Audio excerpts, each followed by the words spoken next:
Good morning, good morning. Welcome in, everybody. It is Thursday, September 7th, 6 a.m.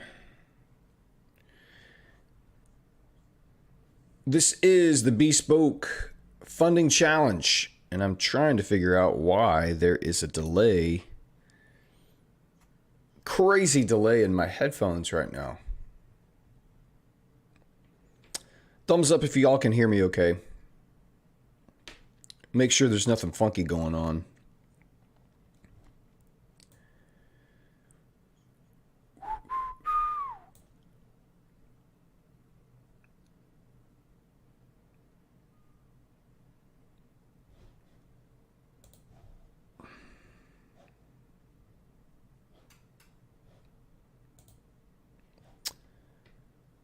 One thumbs up. All right. We'll assume everything is going okay. I don't know why there's some crazy delay in my headphones right now. I might have to take these off. Is that as annoying as crap right there? All right. Let's start over. Good morning. Good evening. Good afternoon. Wherever you're at in the world, hope you're having a great day. This is the 10K to $2 million funding challenge sponsored by our amazing partners. Bespoke Funding Program, one of the best in the business. They are changing the game. They're here for the long haul. And I'm super honored to be partnered with them on this live stream as we help traders learn how to pass challenges and stack accounts and become profitable. That's what we're doing here. That's where we're here every day, Monday through Friday, 7 a.m. New York time. We are streaming. We also have a free Discord channel that you can jump into and hang out with the other traders that are here a lot on the live streams as well. So if you're interested in getting a new challenge and taking on and learning how to become profitable, I highly recommend Bespoke, and you can use that discount code you see in the bottom right-hand corner of your screen. It says Venator. You get 15% off any of their challenges, and that comes along with an 85% lifetime profit split as well. So hope you guys are taking advantage of that. But welcome in, man. Glad you guys are back. Called this trade out yesterday. Obviously, I did not take it. It ended up being well outside of my trading hours. But after we had that news pop down, it just left behind a beautiful breaker block right inside of here with this fair value gap and this order block. And price did come right back up into it, consolidated overnight. Another beautiful trade opportunity here in the London session where we have price take out the Asian high right here. Actually, that's not a London session trade. I was a little bit wrong. But at midnight, we popped up, took out the London high. Then we displaced down. As the London session begins, it left behind a breaker from Asia, and London popped right back up into you could either have used this candle or this down close. There's a couple different places you could have entered here. But this is probably the cleanest. Let me just draw this out for everyone.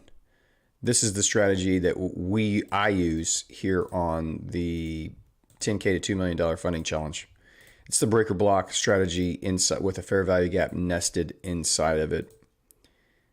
Right there is the fair value gap inside of the breaker block.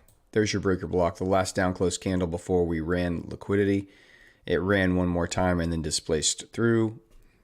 And I would have, if this had been live, I would have targeted my entry somewhere about 50% with my stop above the highest fair value gap right there.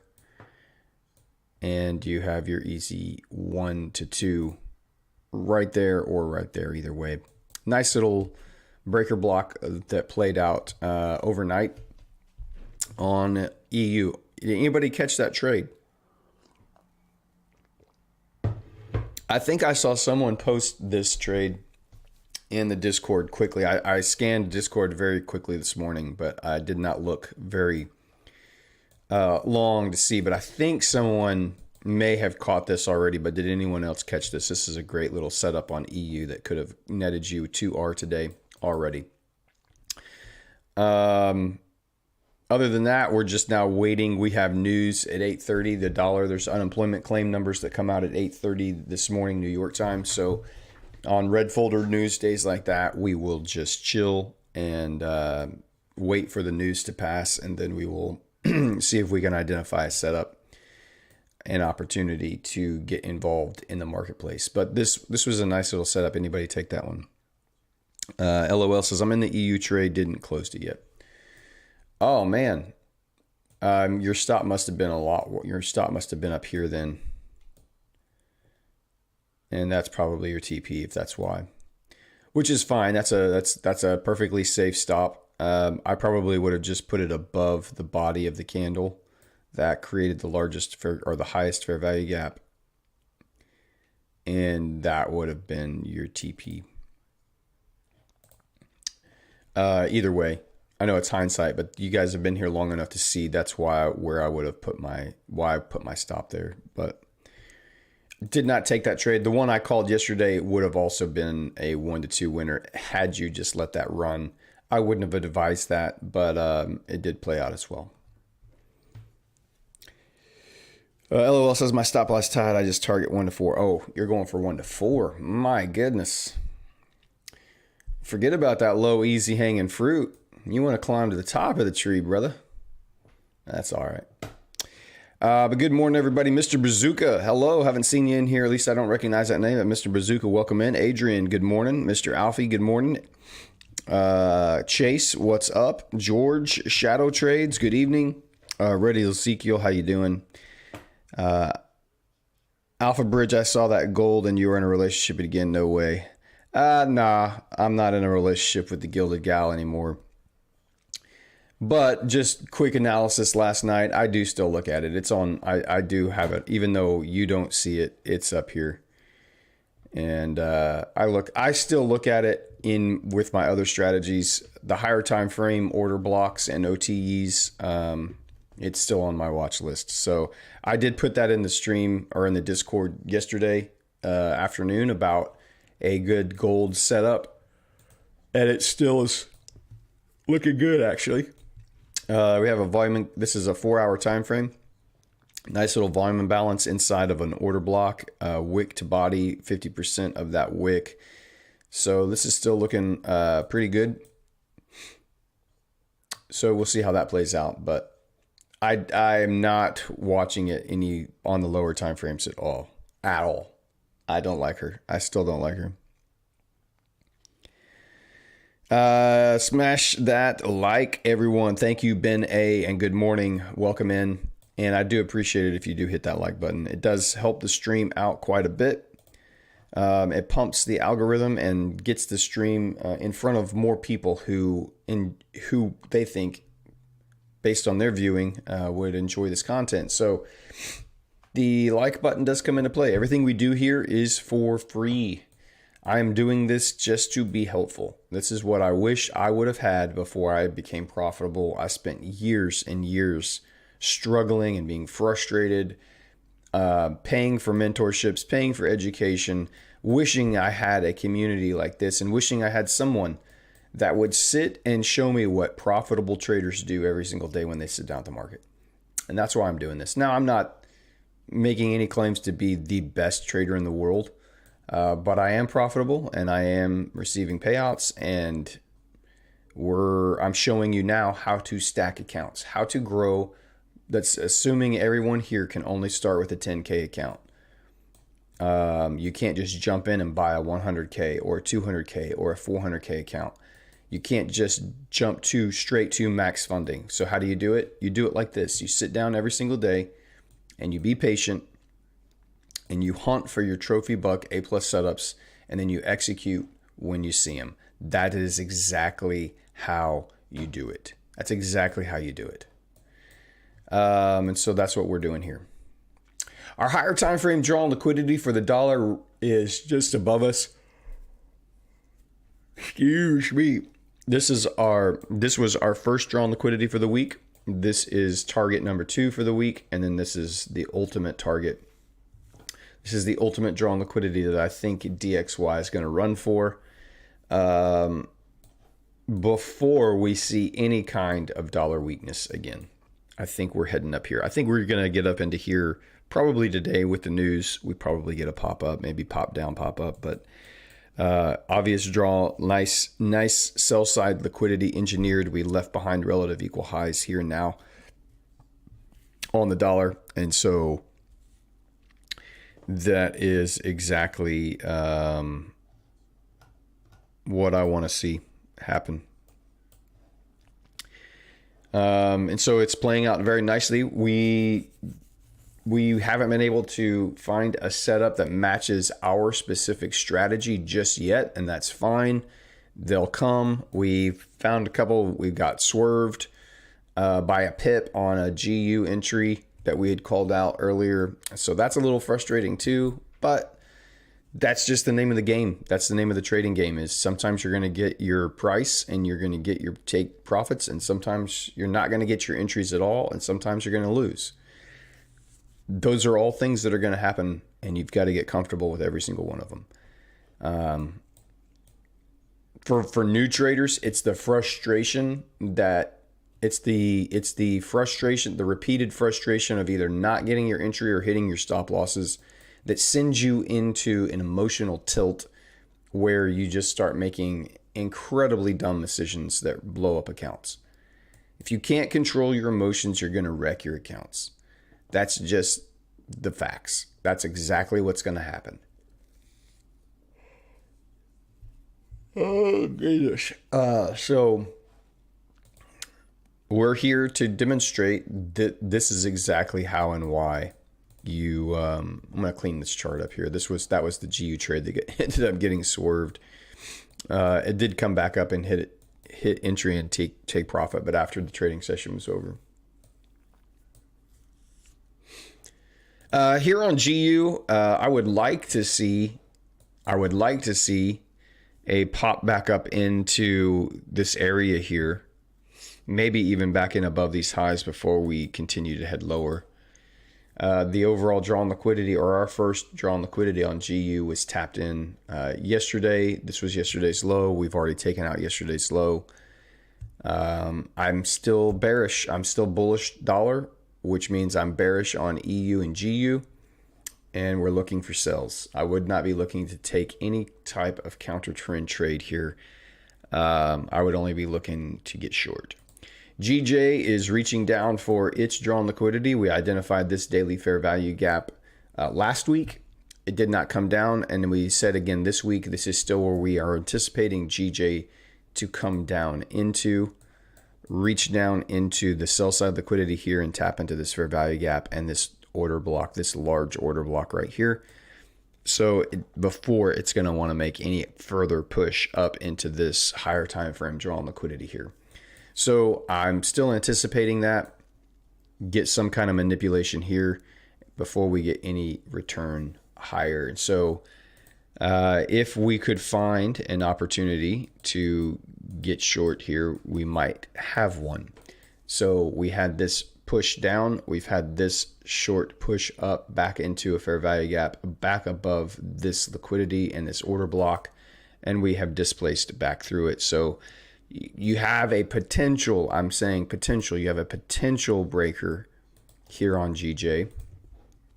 It's not, to me, this is not a super clear or clean run on liquidity. It did trade above this order block. It did not respect it, traded above it, closed above it, rebalanced some price, came back into a premium level of this last push down, and then we displaced through it right here. We held below it. Now we're coming back up into, there's a fair value gap here that I think would be the most interesting to me to target. That is a potential GJ setup that I would watch and wait for. I'm not necessarily calling this. I'm not ready. I'm not super clean on, I guess not clean. I'm not super convinced that this is a strong run of liquidity before we displace lower. It could want to tag back up into these areas and these fair value gaps just a little bit higher. But this is, it's not a bad setup, I guess I should say. It's a pretty decent looking setup. But I'm not ready to call this trade out, mostly because I want to wait for the news. I'm more interested in EU and GU right now. And technically, this is still a counter trend trade on GJ. GJ is still very bullish on the higher time frames on the daily and the weekly. So while I am anticipating this low sell side drawn liquidity to get tapped into, this technically is a counter trend trade. It's not the cleanest run of buy side liquidity, but it did run buy side liquidity. It did rebalance, and then it did displace. So we'll wait and see here, but probably we'll use this as a data point. But that is indeed, if someone were to ask in the chat, yes, that is indeed a breaker block setup right there. Not the most premium, in my opinion, but still nonetheless a breaker block setup. Let's jump through. US dollar CAD is super choppy. Not anything of interest to note here. All of the higher time frame draws and liquidity were tapped into once, twice, 3 times. We have failed to displace lower below here. Still anticipating a bullish dollar, which means we were probably going to be reaching into the next. We haven't displaced above any of these highs yet. The bodies of these, all of these bodies of these candles have all closed back below these highs. Today's open right here. I should zoom in so you can see this better. So today's open right here, open, drop down, and now we're pushing back up for a third day in a row back up into these liquidity levels here. We'll see if we can close. If we can, the next draw on liquidity is going to be this fair value gap right here. Oh my gosh, what the heck? I do that sometimes. I just randomly hit buttons that I shouldn't. This fair value gap will be the next draw on liquidity. It's the last little bit of balancing, and this order block right here, this up close candle and then this down close candle presents an daily order block right here, and you have a fair value gap. I would anticipate the dollar reaching up into that. So I'm still looking for buys here on dollar CAD. We did get some run on liquidity here, but we have failed to displace up. After we tapped into this sell side, we did not displace higher above this high. So there's just nothing clean right now on dollar CAD. So we're going to need some more candles to print. We're going to need some liquidity to get run and some clear displacement to be able to identify a potential setup on dollar CAD. But I am anticipating further price up into this fair value gap. That's the next one. We've already cleaned all this out. That's the next spot, which also lines up with the higher time frame order block up there. It could turn around. My analysis could be wrong, and it has been before, and it will be again. But that's just kind of my vibe. That's what I'm going with right now. Jumping back over to the chat briefly. A-Shot, good morning. Day 8. 8 days in a row. Welcome in, man. You should jump over into the Discord, A-Shock, if you're not in the Discord yet. We are over there all day when we're not on the stream. There's conversation happening over there. Trades going up, analysis going up, jokes going up. So jump in over on the Discord channel as well. Mr. Partha, good morning, everyone. Glad you're here. Bene, do you trade a personal account alongside these funded accounts? I do have a small personal fund that I have not opened up. I'm just building it up through my payouts. But I do not trade a personal account yet, but I am building the fund up. And I'm still trying to decide what broker I want to use. I don't really want to use offshore. And in the States, we're limited to just a few options. And none of them are as good as the brokers available through the prop firms, the funding firms. So I'm just waiting.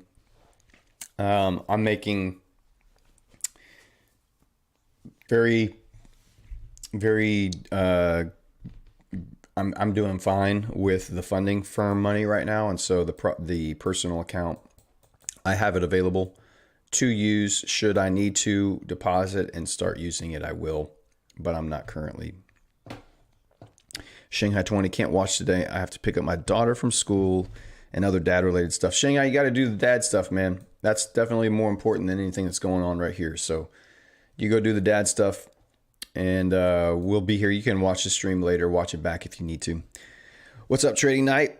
LOL, SPX 500 and NAS look good on the daily. Look good on the daily for what? I'm not sure what you're talking about. A breaker block? Is that what you're talking about? Where are you talking about this breaker block, or are you talking like, are you bullish here? LOL. I'm trying to decipher what you mean by looking good.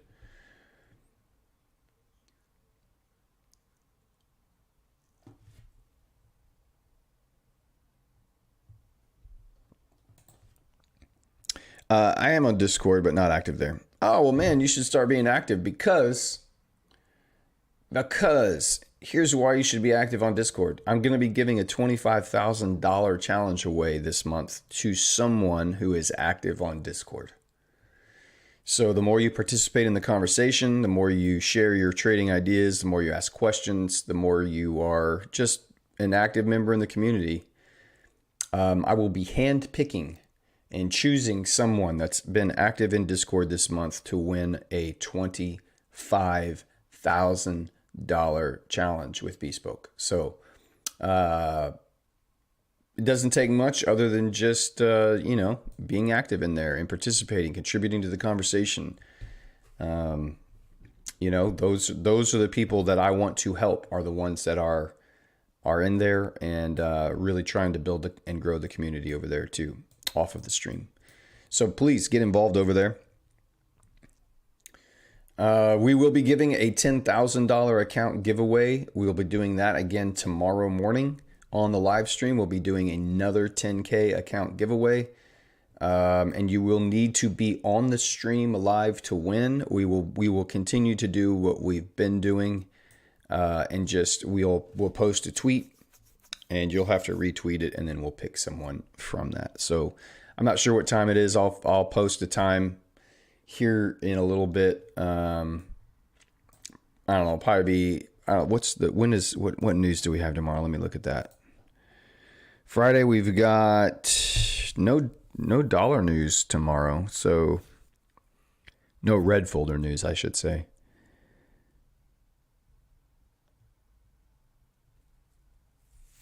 So maybe we'll do it like around 8:30 or 9 a.m. tomorrow morning. We'll do the 10K account giveaway. That'll probably work. LOL says 500 has fair value gap and volume imbalance under it, which might gravitate to price. There's a couple volume imbalances here on the daily time frame. There is a nice little volume imbalance right there that price could want to come back up into. So we'll see. It's leaving behind currently there's a nice little balanced BPR range right here. It's definitely, because I'm bullish dollar right now, I still think that the indexes could come back down. There's nice clean sell side liquidity way down here. I don't know that we're going to get down that far. We could, but for sure it's tapping into what we've got right here. Rebalancing these fair value gaps. There's another one here and then a volume imbalance here. Could be a nice clean draw on liquidity, and with having a dollar bullish expectation, that typically lends itself to the indices being a little bit weaker overall, which would play into these hands right here. Technically, on the 4-hour time frame, you have this run up, which initiated this run down into sell side liquidity, which displaced through. So you're coming into a bullish breaker right here. You're inside the top part of a fair value gap. There's Not really any good, clean, fair value gaps down here except this volume imbalance, which is inside of this big 4-hour breaker. Run liquidity, displace higher. Technically, you could also say that you've run liquidity here and you're starting to displace below. So any displacement down through these areas you could potentially see and use for further weak sell side price delivery here. But yes, this little nice little volume imbalance here could be exactly where we want to reach for.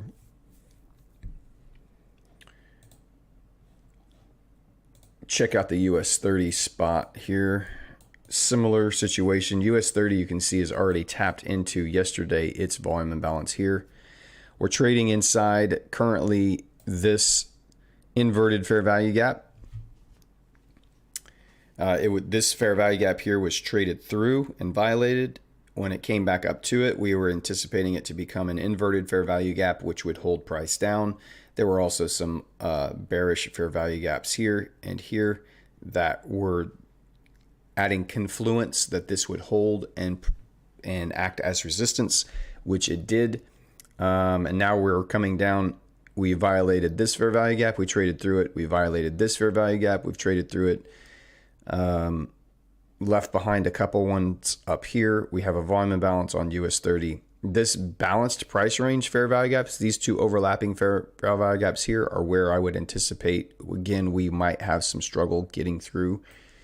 But these relative equal lows down here, oh, you can't see that. These relative equal lows down here are, I think, still where we might want to tap into. I don't know that, I mean, that's quite a bit of move. It's going to take a couple weeks probably to get down there. But I think we could reach in there before we see any more strength on the US 30 index, which correlates here. Same kind of concept. These lows, this volume imbalance. The S&P is a little bit lagging behind currently. NAS is lagging even further behind. That's the fair value gap here on NAS. I mean, not a fair value gap. The volume imbalance here on NAS, similar. It's just not moving quite as far and fast as the US 30 and the S&P have done. So we'll see what happens. These relative equal lows here on NAS are not relative equal lows that you see on US 30 from June and July. Again, you can see here, same ones from, what the heck? Oh, this is the daily. Here we go. Yeah, from June and July. And then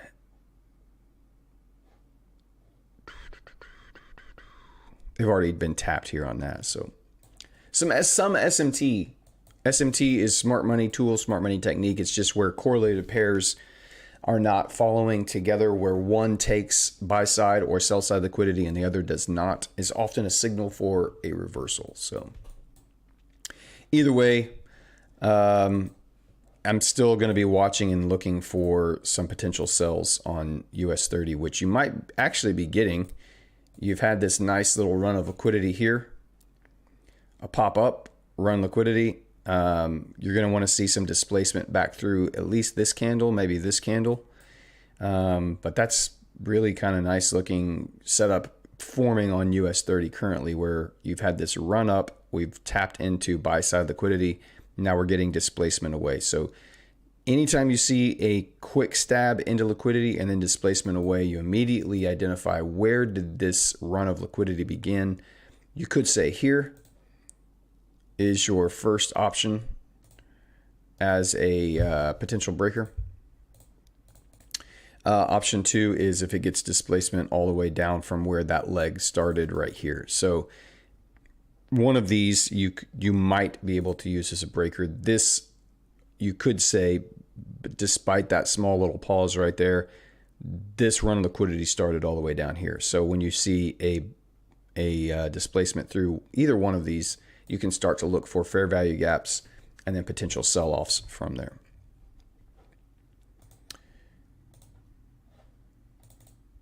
S&P, this may have been what LOL was talking about, but again, you have a very similar setup here where you have a run of buy-side liquidity. You've tapped into a fair value gap. You're starting to get displacement below. Where did this run on liquidity begin? It began down here. You could use this entire structure, or you could use potentially, I would probably just use the entire, this whole move here. Once you get displacement and close below, probably come back up and see if you get what kind of fair value gap gets left behind here. And then maybe you have an opportunity to get involved there, but there's nothing yet. US 30 is a little bit of a cleaner run for me, a cleaner setup there, so we'll watch that. On NAS, you don't really have that same move or that same clear out of buy side. You're just getting some downward price action here. So there's not a good similar setup here on NAS right now.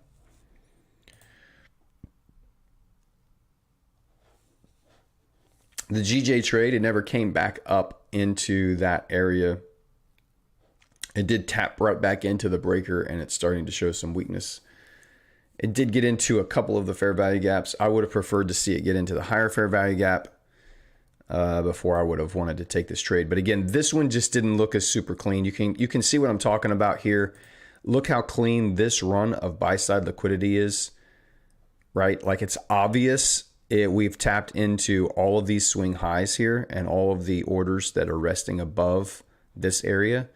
And then you're getting displacement away. Okay, so that's a very clean run of buy side liquidity. Whoa. Early time this morning. Dogs are down early. Mama's not happy. So you can see the difference between this clean run of buy side liquidity here versus look at GJ. Did it run buy side? Yeah, very little. There's a tiny little swing right here that it tapped into.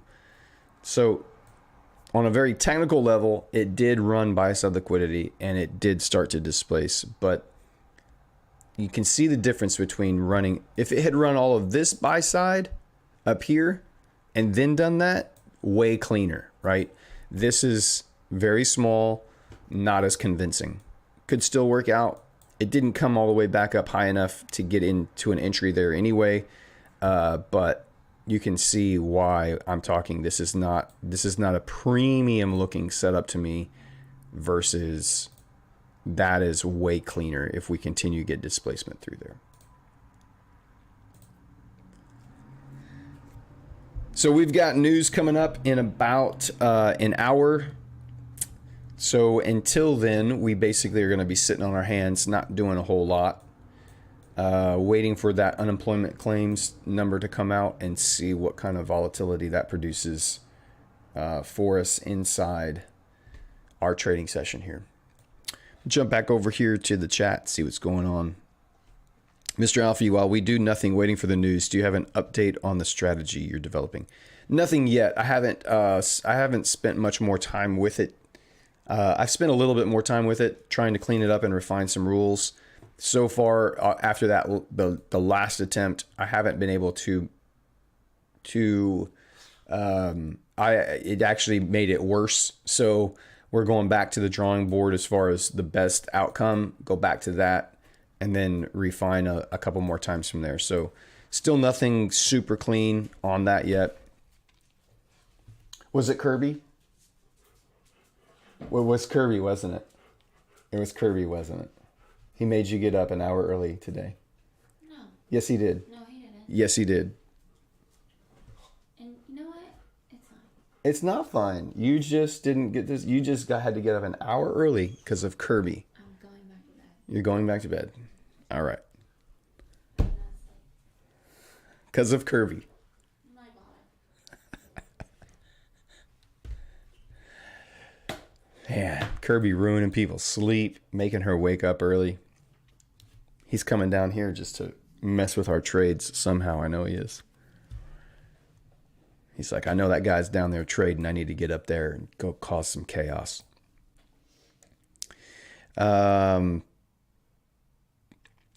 Focused on success. Welcome in to the stream and welcome to the chat. Up 9% on US 30 today, so brilliant start to September. Hope your challenges are going well, bud. Challenges are going decently well. We were up 2% in August, and we haven't taken a entry yet here in September.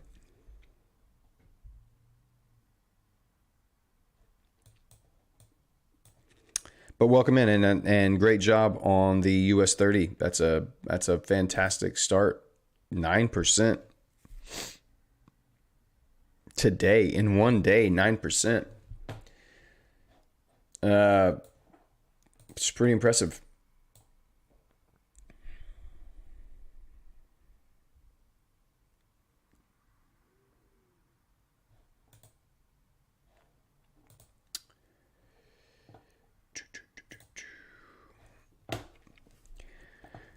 CAD unemployment rate is tomorrow. Yes, it is. So we'll have to wait.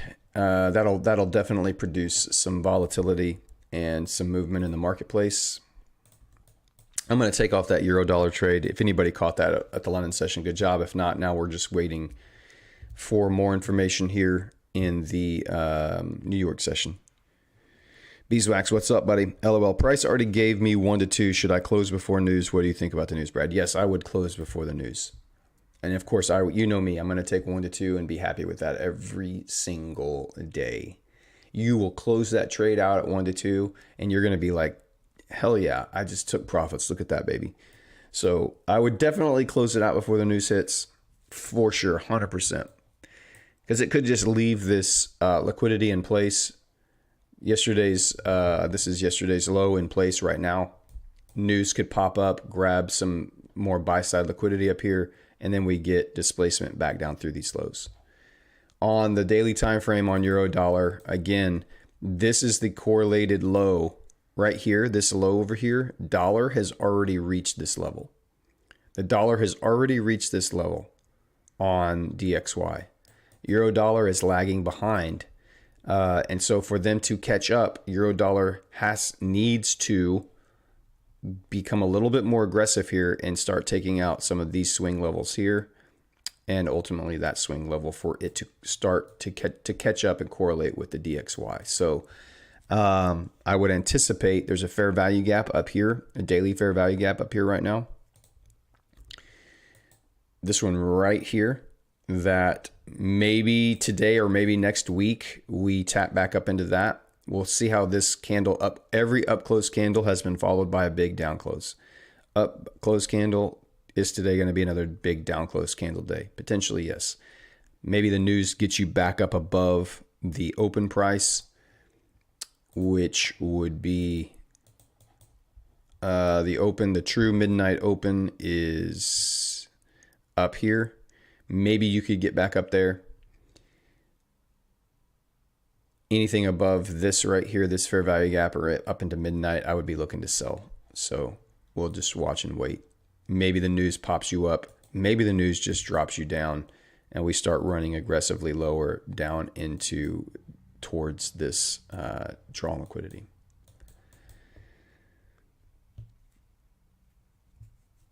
Trade close. Good job. LOL. Good job, buddy. Maybe, you could maybe screenshot your profits to Mads. She'd probably be real impressed with that. Cheers. She is not married. I do know she has 2 beautiful children. I've seen some pictures and they're absolutely adorable. She has a new interview out. Bespoke put out a new interview yesterday afternoon. I haven't watched it yet, but I haven't seen it. I probably will watch it at some point today. So definitely some more eye candy there for you, LOL. Or excuse me, more eye candy for your friend. What is going on with the camera? Hello. Ooh, what the heck? Dude, my technology today is all kinds of just whacked out weird. I don't know what's going on with it. Usually when it gets super blurry like that, I will, if I just switch the camera input, it'll jump back to clean.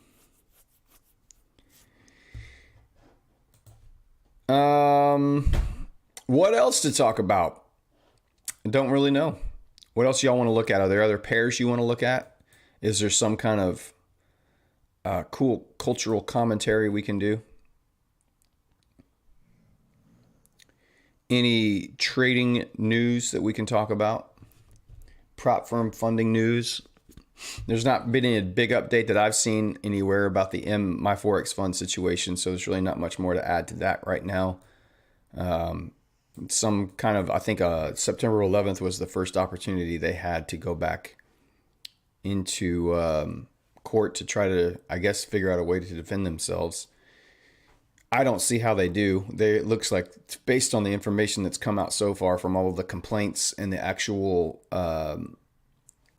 lawsuits that you've seen from the Canadian regulators and the U.S. regulators, they are in a bad position. So we'll have to see what all plays out with that. That's still next. That's next week sometime. So we'll see. Other than that, really not much to latch onto or talk about here. So chat's just gonna have to come through and provide some content.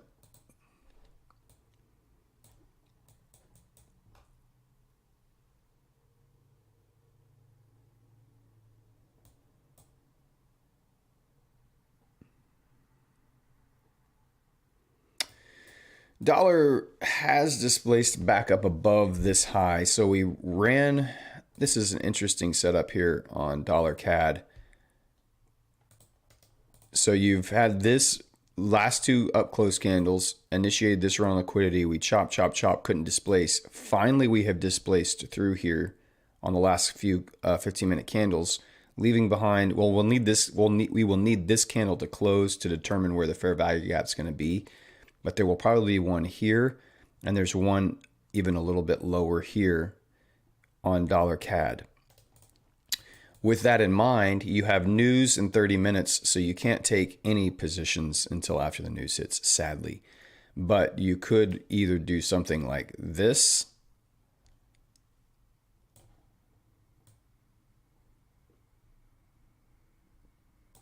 or you could do a little bit of you could use the lower fair value gap, and you may not get triggered in, but you're going to have an easier TP to hit here. Either one of these are valid entries. It just kind of depends on, do you want to make sure you get in potentially right here on that fill of that fair value gap, or would you rather have a sniper type entry with something like this? But that's a decent setup here on dollar CAD, and unfortunately it's going to be right before the news comes out, and I don't think I definitely would not want to be getting into a trade with unemployment numbers coming out in about 45 minutes now. But that's a decent USD setup here.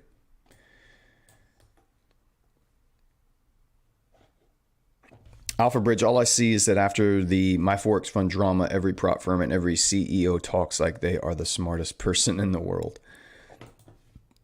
They're all trying to rebuild trust and try to reinstill confidence in the business structure of prop firm funding. So I don't necessarily fault them for wanting to get out there, because My Forex Funds is one of the biggest funding firms in the industry. And for them to get taken down, there was no real reason other than I didn't trade with them. I used to have an account with them, had a funded account with them, lost it. That was over a year ago, and I have not gone back since. The slippage and issues that, they're getting tagged for now, I experienced that. I experienced getting slipped to hell is what the comment was, direct from the complaint. So I never went back to them again, because there's other great firms like Bespoke wherein you don't have to worry about that. Like, you're not getting slipped at all. So candle just closed. It did leave behind a nice fair value gap nested inside. There is another one just below here. This is the one I probably would want to target, is a tap into that, which also lines up with this order block right here, the top of the wick of that order block, which is probably why I would want to see price come back down into kind of a discount of this leg up. So price reverses, comes down into a discount, taps into this order block, taps into that fair value gap, taps into this breaker, and then off we go. But again, we have news, so I can't take this trade. We have news at 8:30, so this is not a valid setup. If the news hits at 8:30 and we don't get triggered, it just kind of does one of these. It doesn't really cause a lot. Then after that news hits, then I will consider, if this entry is still left open, maybe we have an opportunity there. But that's a lot of ifs. And with news, I imagine this is probably going to get played into or out of before or when the news hits. So that could be exactly what happens there. Again, my preference is to see a pop up potentially on news. We take out some buy side and then we start displacing lower. Euro dollar, same. Would like to see a pop up, take out some buy side, and then displace lower. US 30 failed to displace back through here.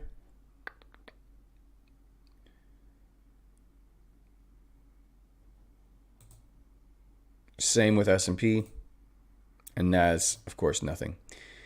Gold inching up closer here to the, this is a trade I posted overnight. Gold inching back up closer. This is not a breaker block strategy. This is just a OTE with a order block entry. Very simple, nothing complicated about it. But you have an OTE of the last leg down. You have a volume imbalance sitting inside of that OTE inside of an order block. So you have your order block, an optimal trade entry retracement. Nested inside of that is a volume imbalance / fair value gap. So that's a very, very simple thing to identify there.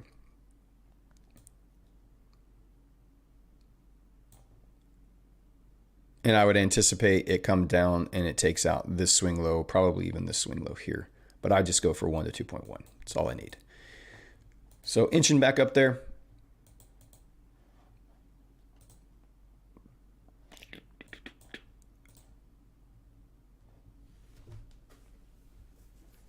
LOL says, once I get a payout from my current account, I'm going to use your discount code to buy a 100K. Awesome, man. Yeah, do it.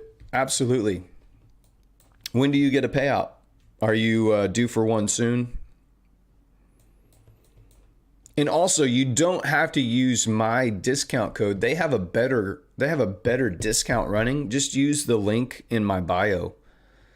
That way, the stream still gets credit for that, but the you still get the better discount. So September 30th, awesome.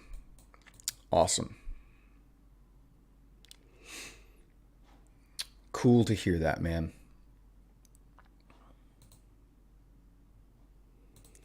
Are you with Bespoke right now? LOL.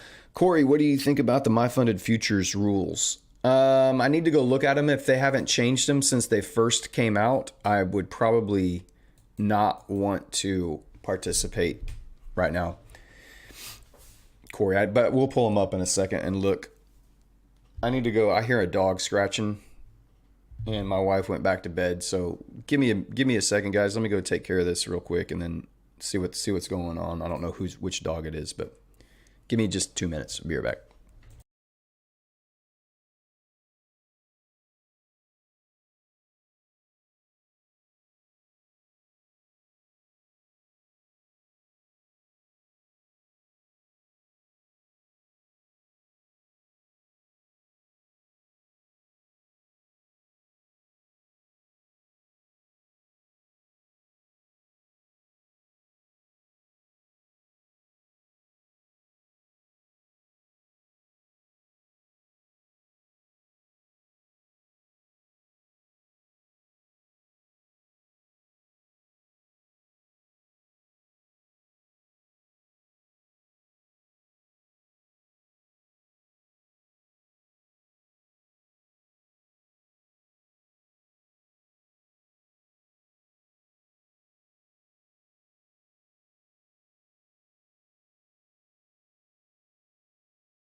I mean, it wasn't Kirby. I swear to God, I knew it would be Kirby. It wasn't Kirby. It was Maggie trying to get a ball that she had somehow stuffed underneath the couch.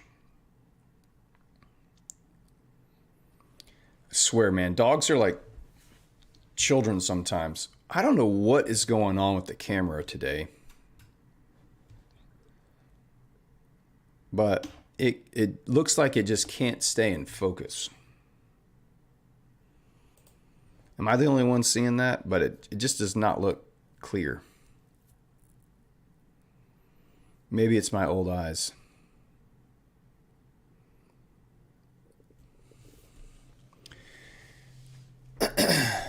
Maggie is our 108-pound golden doodle.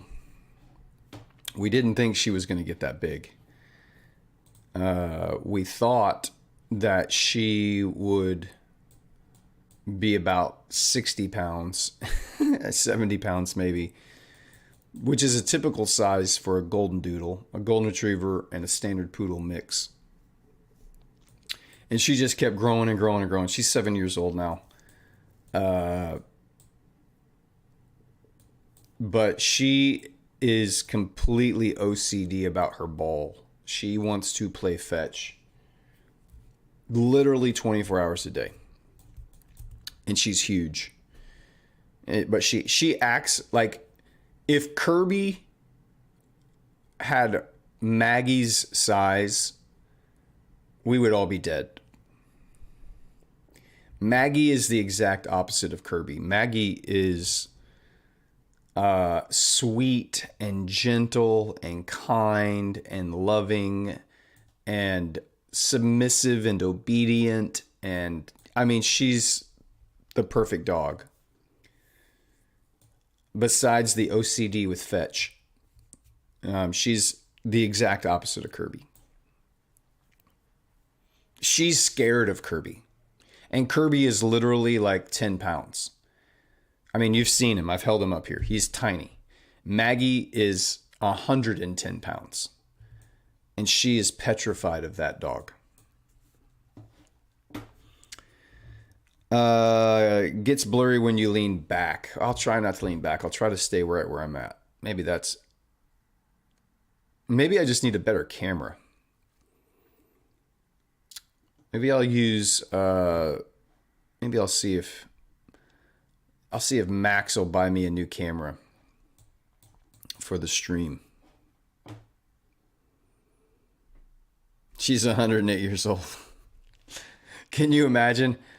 I mean, in human years, what is it? 7 years? 7 years of dogs is for a human. So she's what, like 50 years old? 7 times 7 is 49. So she's almost 50 years old. Kirby is, let's see, he's 17 years old. So he's 120 years old as a human. That's Kirby's age if you're going by dog years.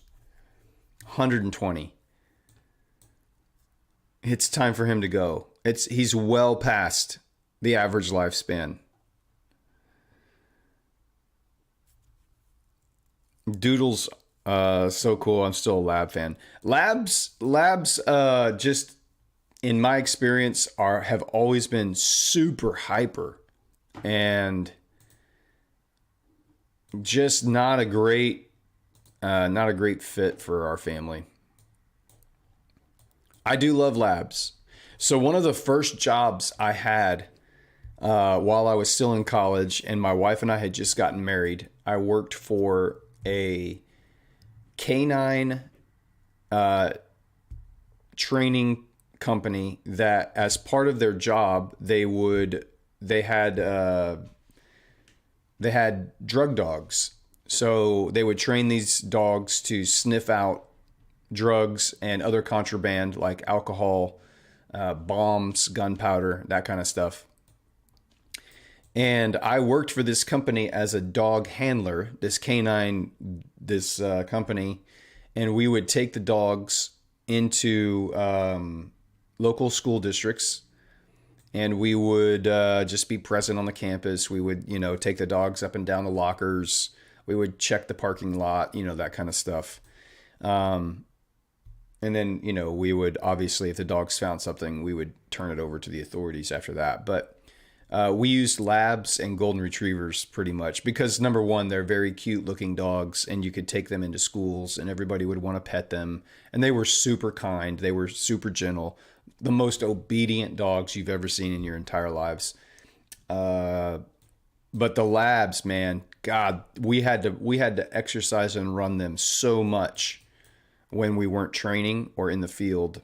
And I just got to a point. The golden retrievers were fantastic as well. I prefer golden retrievers over labs, and I prefer golden doodles over golden retrievers because they don't shed. So we had a golden retriever before we had the doodles, and Gigi, man, great dog, fantastic dog. Same personality basically that the doodles have, but the shedding was unbelievable. We were sweeping or vacuuming 2 and 3 times a day to try to keep up with the amount of hair that dog was dropping all the time. And so when Gigi died about 7 years ago, because that's when we got Maggie, we had said we're gonna do a doodle because we had heard that they don't shed either at all or as much as a regular golden retriever. And sure enough, it's true.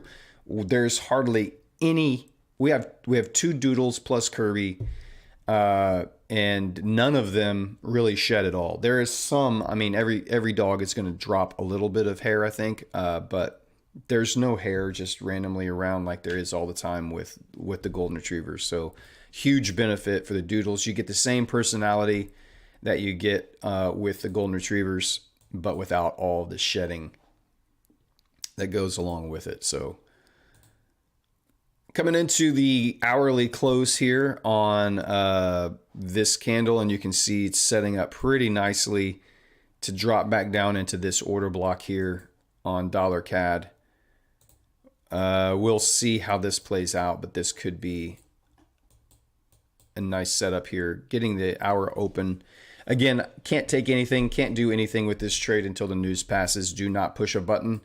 The news comes out in 30 minutes for the unemployment numbers come out in 30 minutes for dollar. So you don't want to be involved in any quick spikes that will potentially come from that. So we'll just remain calm and patient, and we will wait and see what happens here in the next 30 minutes. So hyperallergenic, yes, they are supposed to be. I don't know how true this is, but the theory is that doodles are hyperallergenic. So standard poodles are definitely hyperallergenic.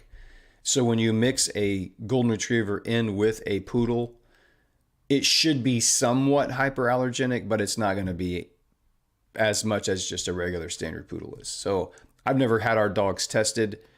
Neither one of us have animal allergies or dog allergies, so I'm not really sure how to validate that claim. I'm sure there are studies out there that have been done, but yeah, they are supposed to be better for allergies as well. What's up, Moses? Welcome in, buddy.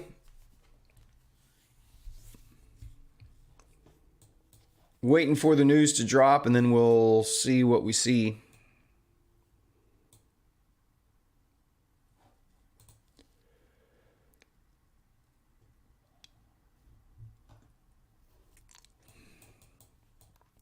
For my just kicks, I'd love to see a run of this trend line here.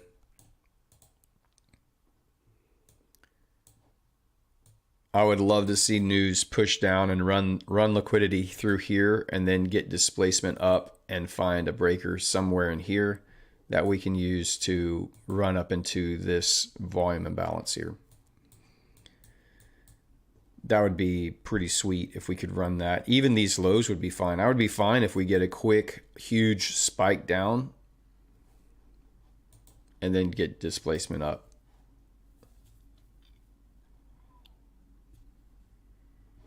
but news could just pop it higher. Altogether, just not even run liquidity, just run right for this volume imbalance here.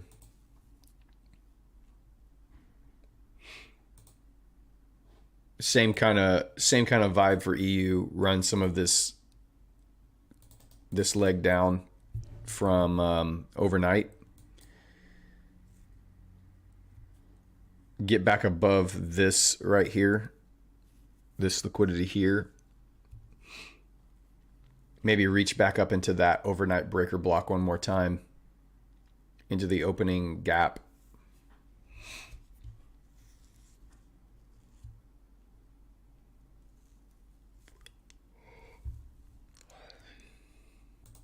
We shall see.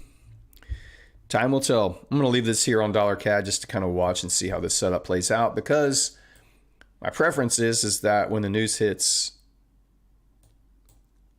it doesn't do much, and then we get some kind of retracement back down into here and then finish out the day pushing up above these two areas.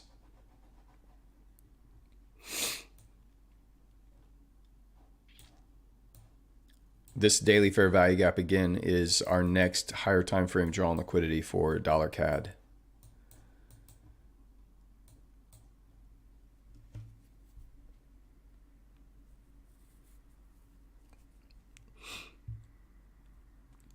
Playing poker, waiting for some setups. That's not a bad way to pass time. I love playing poker. Absolutely love it. There's so much correlation between the way you play poker and the way that you should approach trading, in that you should be folding way more hands than you're playing. It doesn't totally correlate, but the patient side of it and knowing your opening range, like what are the hands that you want to play, that's all part of poker strategy. You don't just play every two cards that are dealt you. Now you can, because there's bluffing and betting strategies that go into that, and pot size dynamics, all that kind of stuff. But in general, you should only be playing the premium hands. I mean, you want to play the hands that are going to give you the best opportunity to take down the pot. Same thing with trading. You only want to take the trades that have the highest probability to let you take down the win, to take down the profit. So playing poker while you're waiting is a great way to pass the time. Have you ever tried some Indian food? I have tried some Indian food. I have some very good friends that live here from India. They've been in the States now for, I don't know, 9 or 10 years now, and they make me some random Indian dishes every now and then to try. Not a fan. Not a fan. My Western tastes do not align with the Indian food culture at all. I have not found one Indian dish that I have been like, give me more of that. I will eat all of it that they give to me. And they've even taken me to some nice Indian restaurants. And I have never really enjoyed that experience. I don't know what it is about the Indian food, but I have yet to find a dish that I have really, really enjoyed.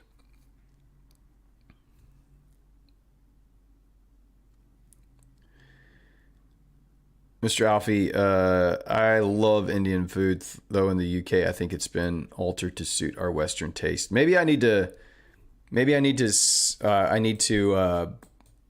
try some more westernized version of Indian food. I don't even know what that would be or how that exists, but potentially. I saw some Starfield players just piled up some crazy amount of sandwiches in the ship.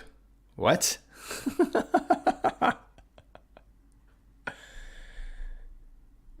Yeah, I've been playing Starfield and I love it. It's so fun.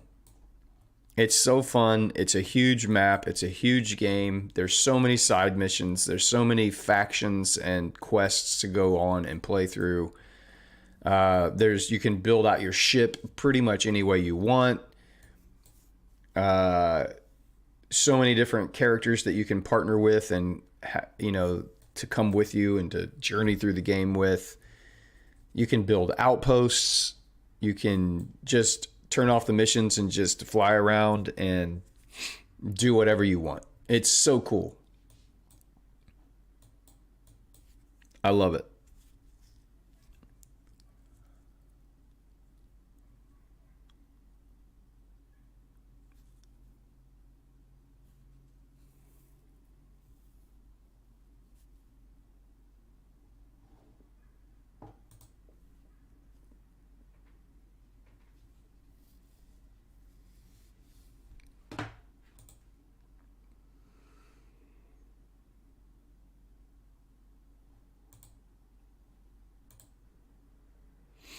Gold almost at the optimal trade entry level here.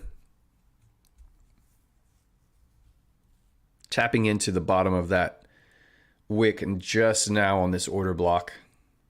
Wick to bodies, again, are the most sensitive regions for those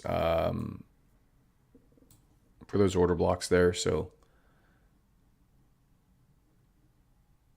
we will watch and see what happens as we tap up into that optimal trade entry and into this volume imbalance right here.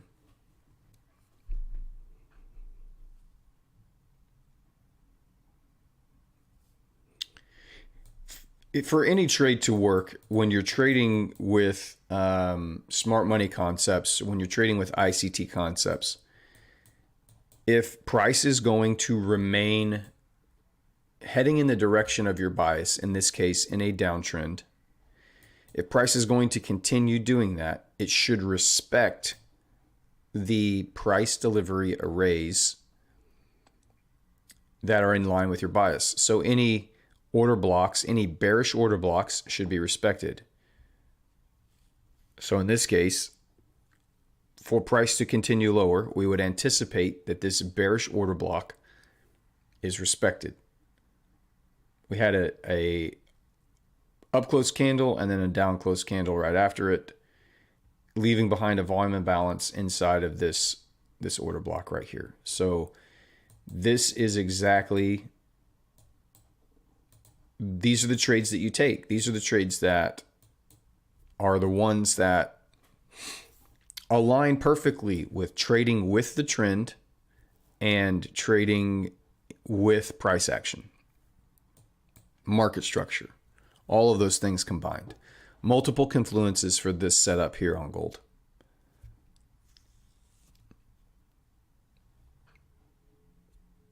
Order block, OTE, fair value gap, volume imbalance, all of the above.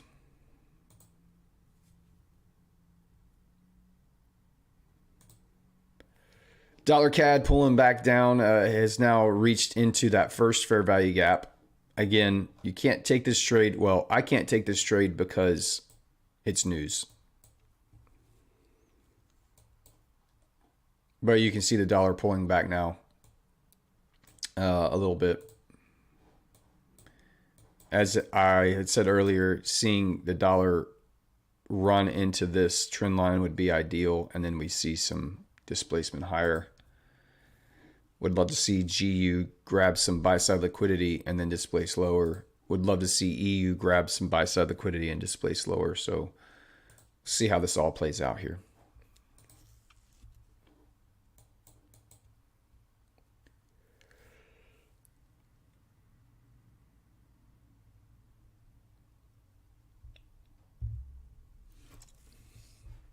Strange, I didn't like it.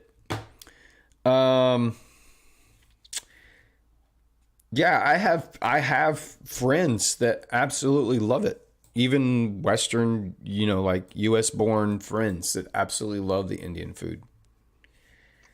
I just don't. I don't know why. I don't know if it's the spice. I don't know if it's just, I don't know. I've just not found, I don't know that I've had many sweets though, I'll say that. They're very health conscious. They don't eat a lot of sweets. that I know of. I've never really seen them, and they haven't really given me any sweets to eat.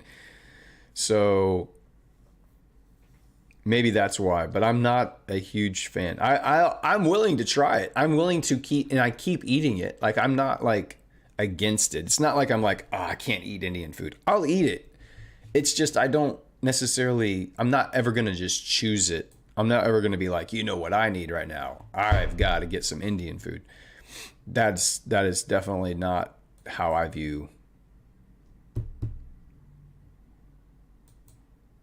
the Indian culinary tastes.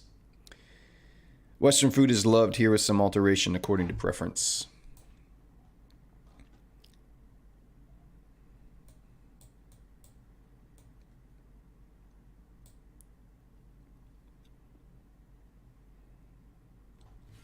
I'm really a very basic food person. Meat and potatoes, man. That's basically all I need. Give me a steak. Give me a ribeye. Give me a prime rib. Give me whatever. Give me a hamburger. Give me some chicken, some turkey, some pork. All of those. Just barbecue it up, man. I'm good to go. Just barbecue it up and I'm good to go. Is there Indian barbecue? Like what would be the version of Indian barbecue? Maybe I should try something like that.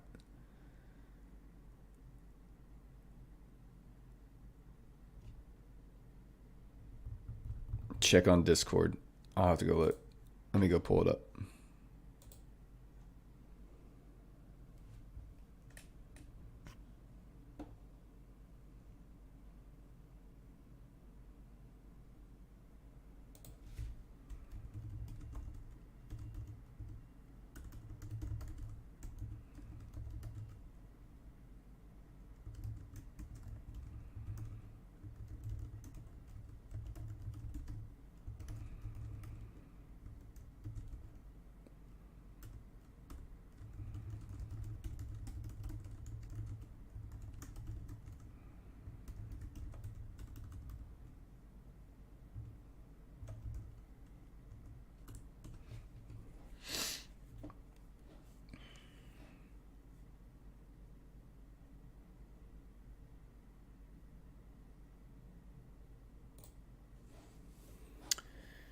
All right, we got 15 more minutes here.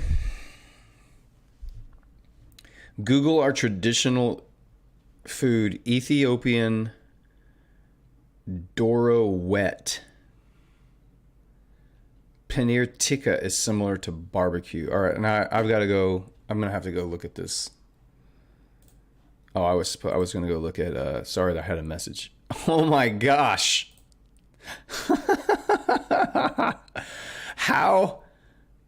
How in the world? How in the world is that?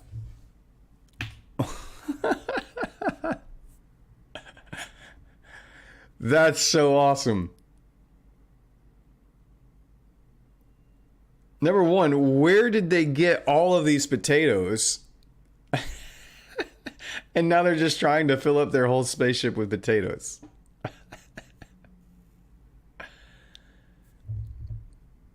That's awesome. This is why live streaming video games is hilarious to me. That's hilarious. I love that. Absolutely love that. But now I need to Google. What is it called? Paneer tikka.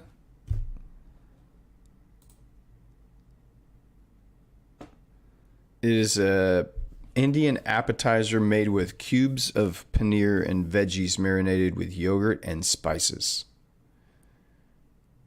It's like a shish kebab. That's what we call them. It is a vegetarian alternative to chicken tikka and other meat dishes. It is a popular dish that is widely available in India. So it's not even meat? What is this? Indian cottage cheese cubes? Are you kidding me? I just said meat and potatoes, and you're telling me I need to eat cottage cheese cubes? Come here. Come on, man.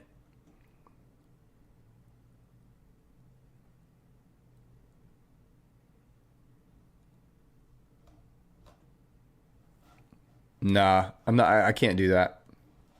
That does not sound appetizing at all. Who's the first person who said, you know what? Let's take this cottage cheese. Let's turn it into cubes. Somehow we're gonna fry it up and eat cottage cheese.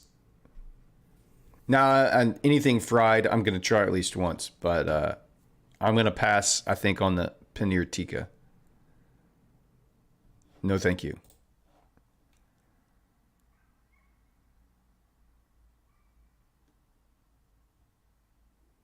Ethiopian Doro wet. Okay, now I need to try this. We still have 12 minutes until the news hits. Ethiopian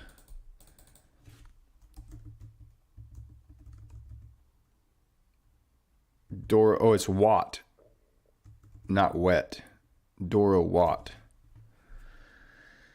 Ethiopian Doro wat. Okay, now this looks kind of interesting here. Looks like a stew of some kind.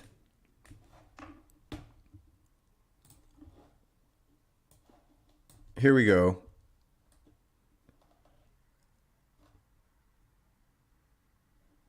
I'm down for some good stew. Chicken stew. Ethiopian spiced chicken. So it's chicken thighs, white wine, hard-boiled eggs. Spicy Ethiopian chicken stew. Let me see some of this. Looks like you eat it on top of some flatbread or something. I mean, that looks actually pretty good.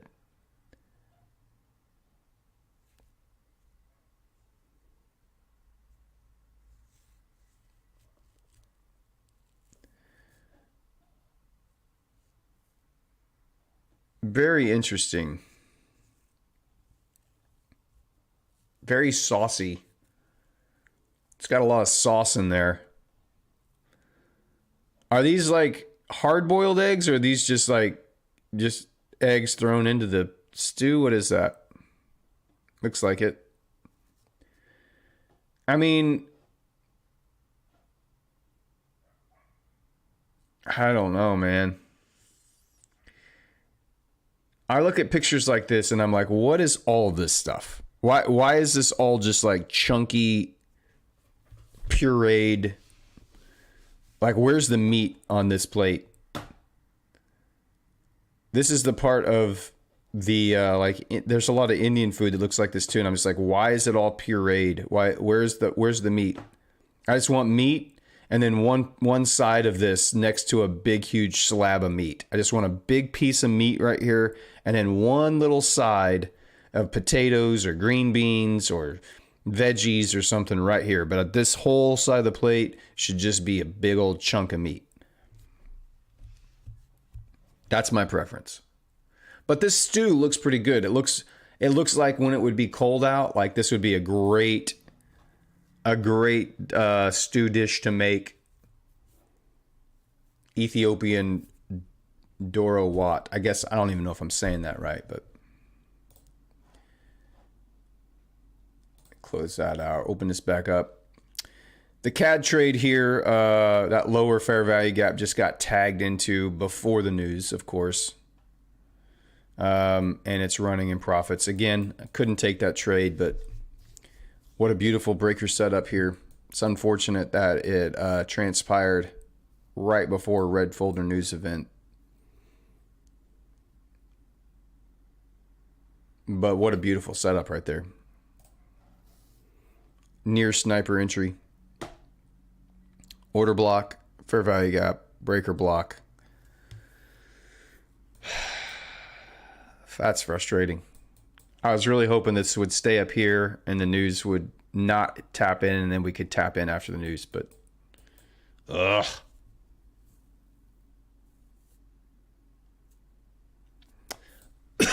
Because the news could easily ping down. It could even just gap below here. You could be in this trade right now and your stop loss could be here. And when the news hits, price could open below your stop loss and then you're screwed. So that's why you don't trade red folder news events. But it's just frustrating to see setups like that and get those sniper entries get up to near 1-to-1 very quickly on that. So, boo.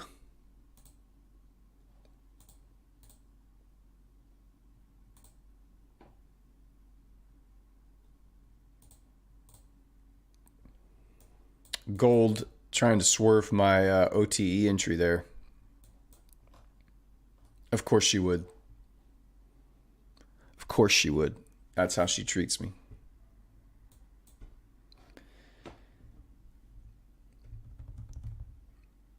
Well, I am vegetarian. Can't suggest you non-veg. Oh, well, okay. See, that's going to be a problem. I've gotta have some meat, man. I need that high protein diet. It's not flatbread. It's called injera.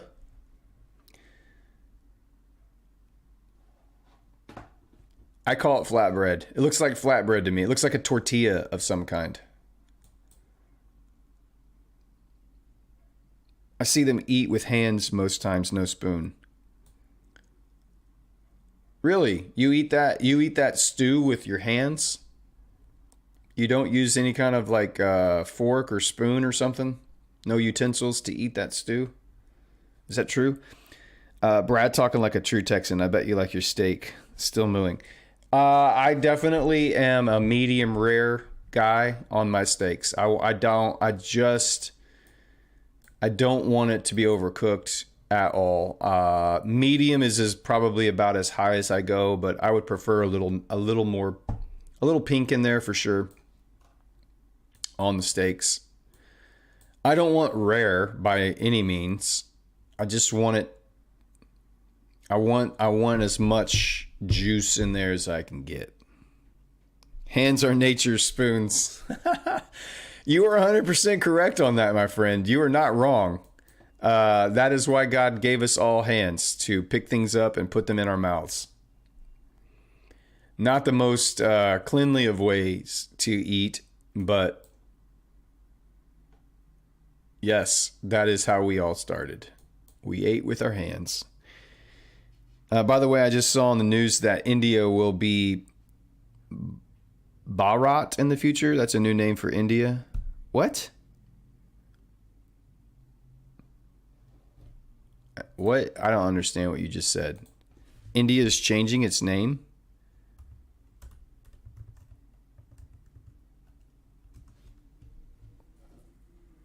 Oh, it's the name for India in various Indian languages.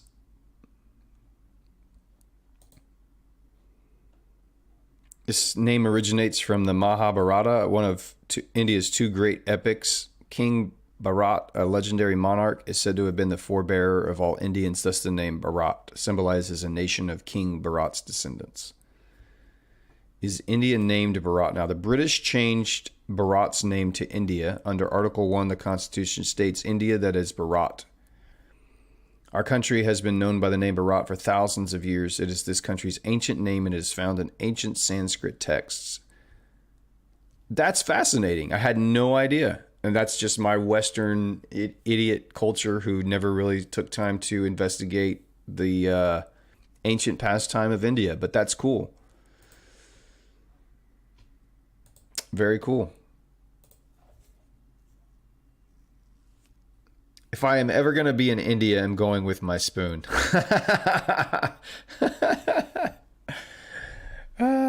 You have to pack your eating utensils if you go to India or Ethiopia, evidently.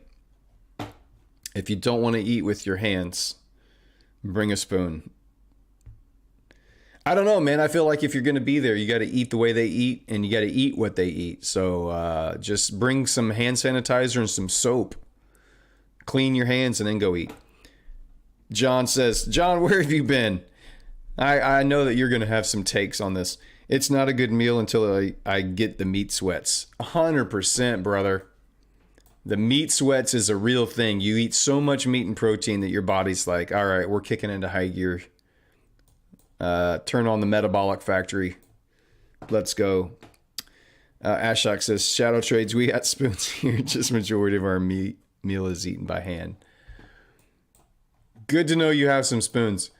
That's like when I go to Asian restaurants here in the States and they offer me chopsticks to eat. I try every single time. I try. And I still have not figured out how to eat with chopsticks. Cannot do it. I am the most uncoordinated person. Like I can make a valiant attempt. I can get a few things into my mouth and then I'm just like, give me the fork. Why use chopsticks when there's a fork in front of you? It's so much more easy. It's so much easier and more efficient.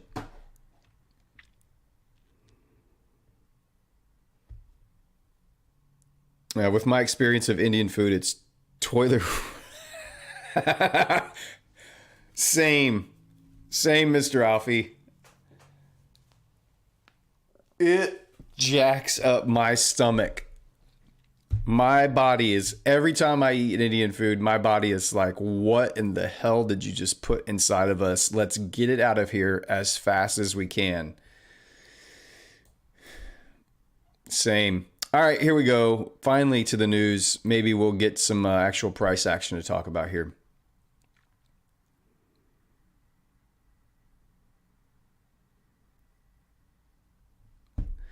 We got a lot of Indian food lovers in here, which I'm grateful for. That's awesome. I'm glad you guys love it. You should. I mean, I'm not saying I don't, but I'm glad you do.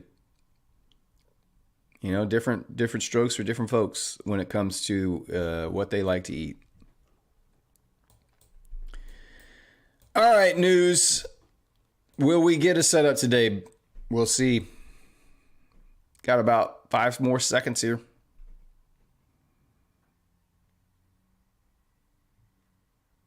Unemployment numbers, gap up.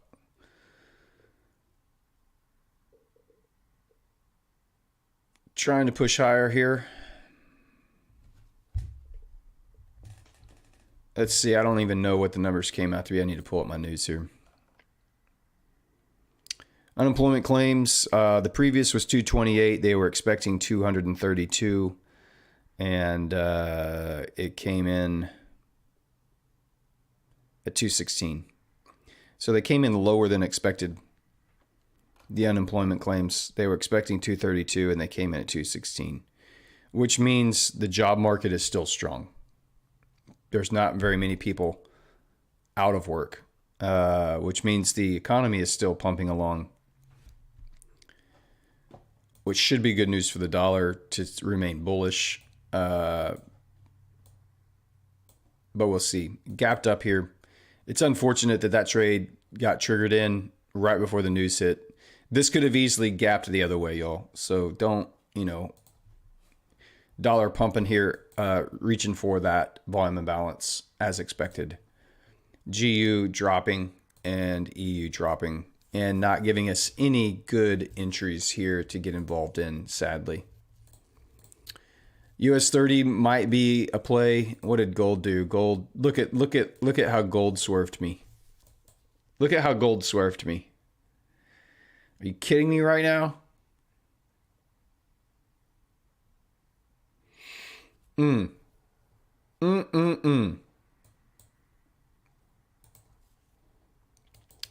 NAS did not like that news. S&P did not like that news. And US 30. I was really hoping that we wouldn't have gotten this up close candle right here. It did respect it, came right back, closed below, came right back up to it, and now it's fallen away. But I would have preferred to see some displacement below here. And we may still get it. I was hoping this candle might have given us the displacement, but it did not. So our next opportunity is displacement through this low. And then we'll see. S&P Technically, there's still a fair value gap up inside here on S&P that you might be able to use as a target. As a super, I would leave my stop up above the breaker here if I was going to use or target that as a specific retrace entry here. I might be looking over here at these breakers now. These up close ran liquidity. Once you get displacement through it, you might be looking here for an entry instead. But this is there's still a little fair value gap inside here now, just above that order block.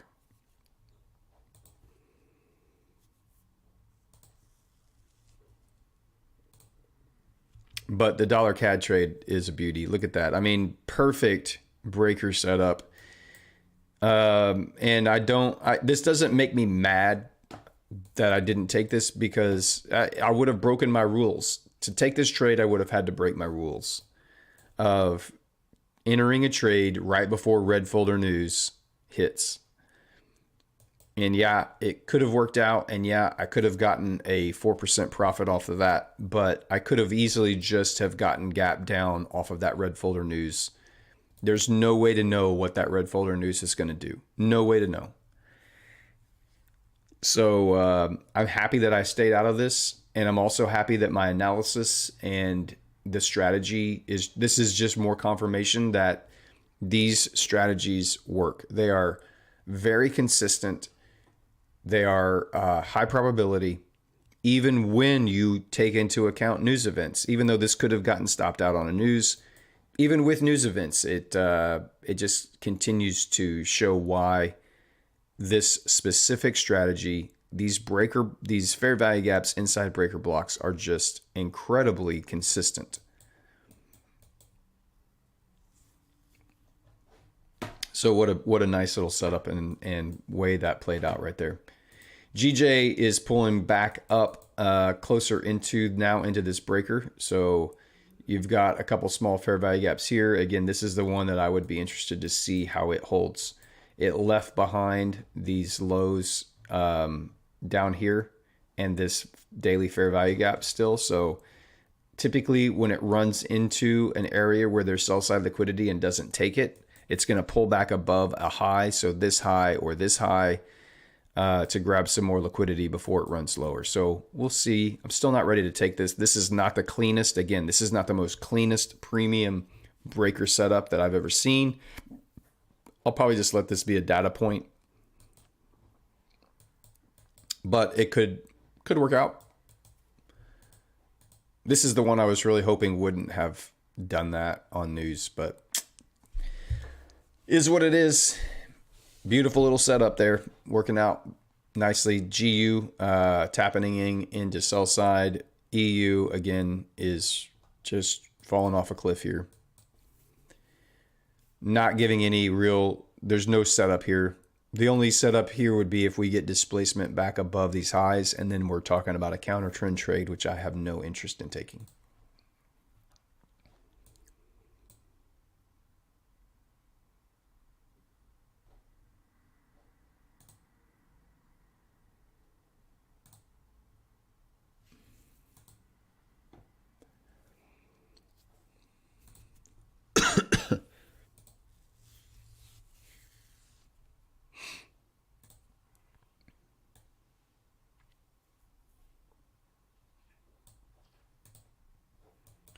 Can't believe gold dud did me like that.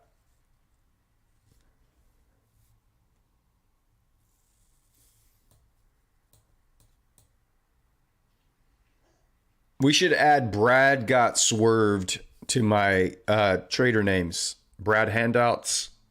Brad got swerved. What was the other one? There was another one. I can't remember it now.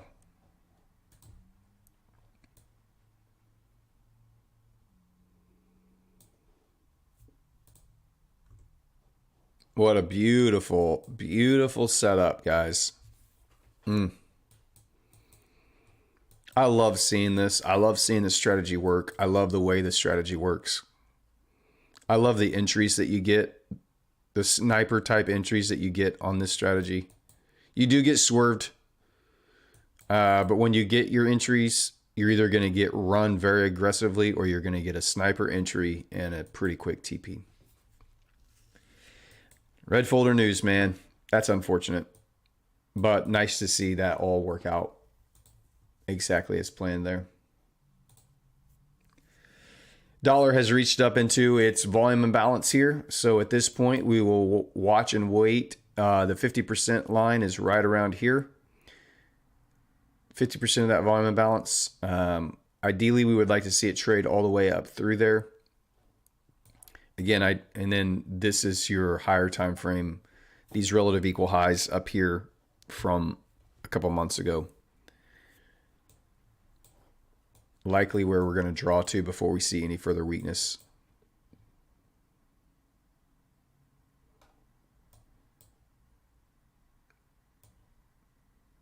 No entries, no setups, just downward price action.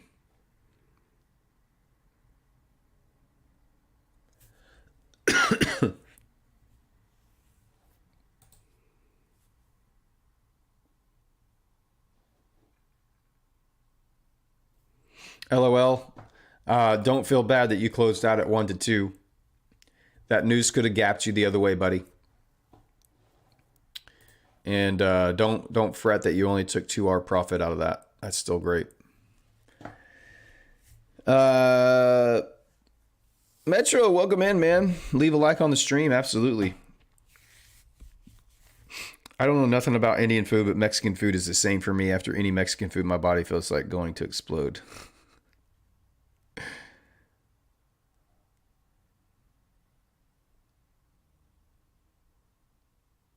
Moses, gold on 1 hour, beautiful bearish breaker.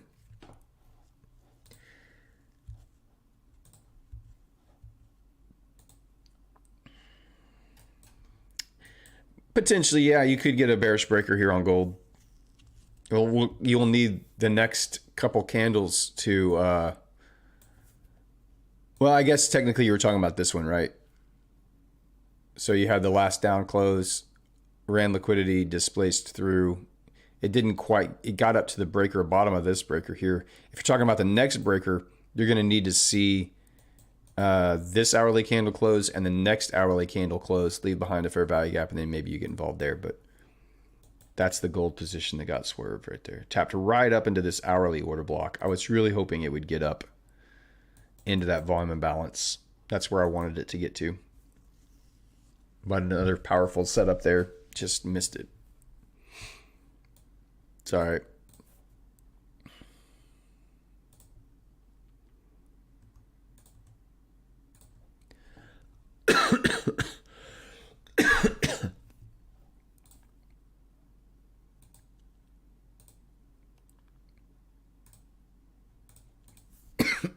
My goodness. Cannot stop coughing.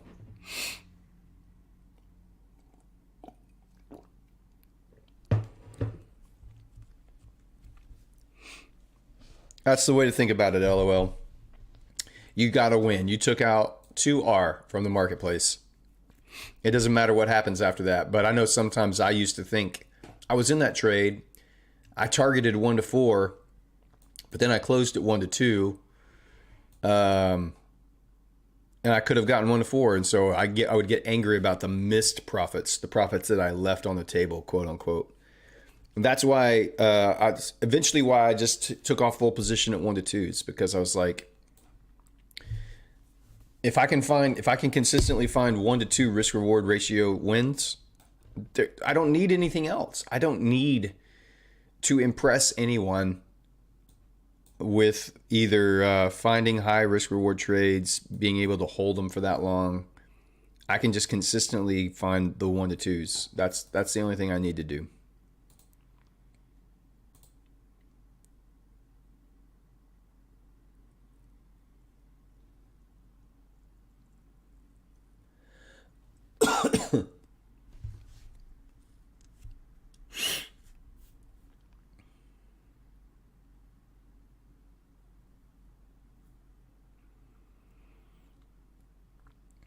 What percentage of trades do you get swerved on roughly? I have no idea. I don't track swerve rate. Recently, it's been high, but it's not. I mean, it's just everything has been seasonal for me, cyclical. So I've had extremely profitable months where every entry gets hit and every TP or most TPs get hit. We're coming out of a several weeks of rough price action where we either got swerved or a stop loss gets hit and we've had few TPs. And now the last several trades have been swerved and we haven't had any entries. So I don't know. I don't track how many times I've gotten swerved. Maybe I should. It's interesting information to have. Maybe I'm being too aggressive with my entry pullbacks and not, I could have gotten into those trades with just a couple extra pips on a stop loss. Maybe I should go back and refine that, but I haven't tracked swerve rate. So it would be interesting to know. It feels like recently, and that's just a completely subjective, it feels like I've gotten swerved quite a bit more recently than normal.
Trying to talk myself not into taking this trade because it's still just not a premium looking type trade, but it's the only thing that I see on my screen. And I can remember days sitting here thinking, well, you missed that US dollar CAD trade. That was a great setup. You should have made money on that. You didn't. US 30 you were hoping would happen and it hasn't played out yet. Gold just swerved you on your 4-hour time frame setup. GU and EU has no setups. So this is the only thing on the screen. You should just take it. This is the trade setup for today. And I can remember a time when I would be like, yeah, let's do it. We need to take a trade. You got swerved on all your other entries. This one will work out. And I'm not taking this trade. This is not, yes, it is a breaker. It's just not the cleanest setup. This is so much more clear and clean. You had a very clear run of liquidity. Very clear. We ran a trend line. We ran this swing, and this swing. And then we finally displaced up back through where that first run of liquidity began. Once we displaced through it, we came up to it, it stalled, picked up more orders, actually took out some more sell side here, then displaced higher. And then we came right back down into that breaker and off we're running. That is a super clean and clear setup. Very clear. Very easy to spot. Very easy to see. There's nothing confusing about it. There's nothing that I have to read into. It just jumps off the screen at me of take that trade. This doesn't even look like the same kind of setup. yes, we did have a very, very small run of liquidity right here. We did get some displacement after we ran that liquidity. We did leave behind a fair value gap. But this does not look anywhere near the same as my premium setups. That's why I'm not going to take this trade. Even though the analysis technically is there, it's still not just super clean to me. Shadow trades, my day is messed. Took a trade without my exact criteria, all met, and it triggered stop loss. And when the perfect one showed up, I couldn't take it because I had already messed. That's the frustrating part about not following your rules is typically when you break your rules, you get the setup that you wanted and should have taken right after you break your rules. And it's just a good reminder of why did you do that? That was a dumb thing to do. You jumped the gun. You did not wait until every box was checked, and you paid the price for it. There are consequences for breaking your rules. The rules are there because they have a purpose. They are to define the edge that you have. And when you break the rules, you no longer have your edge. You're trading without your edge. You're just making stuff up when you break your rules. And there's consequences to that, and it's usually a stop loss. And then right after your stop loss, you see the perfect setup and you didn't take it. And you can't because you've already broken your rules and hit your stop loss for the day. I remember those times, and that's why I wouldn't take this trade. That's also why I did not take this trade, even though it worked out and it was a great setup. I didn't take it because red folder noose. I'm not going to break my rules just to get into a trade. As badly as I want to get out of drawdown, I don't want to get out of drawdown more than I want to execute my trading plan. That's the most important thing to me, is executing my trading plan. If we continue to get some weakness here on US 30, I would definitely be interested in this potential setup. We're going to need to see some follow through and displacement below this breaker right here. But, you obviously have a nice fair value gap up here already created at the top of this breaker. Lines up with an order block. I could definitely see a position, something like this. You could either put it here. I might want to put it back up above this breaker here. It's still, it would still allow me to get to, before we tap into this higher time frame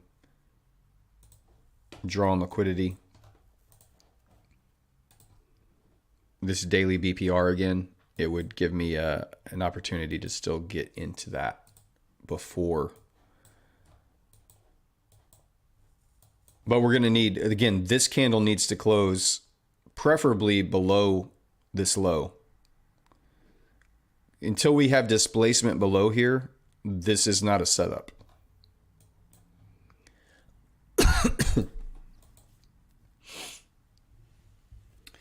We have a Bank of Canada speaks later. CAD still can make some moves. We'll see.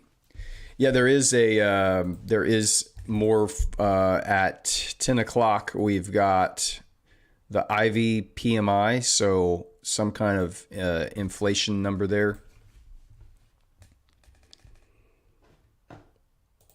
You also have, let's see,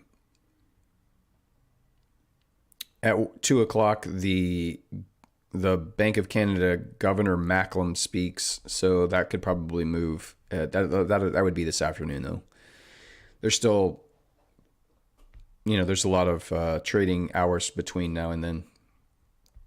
And tomorrow, more CAD news, unemployment change and unemployment rate for Canada comes out, so that will be a big mover as well.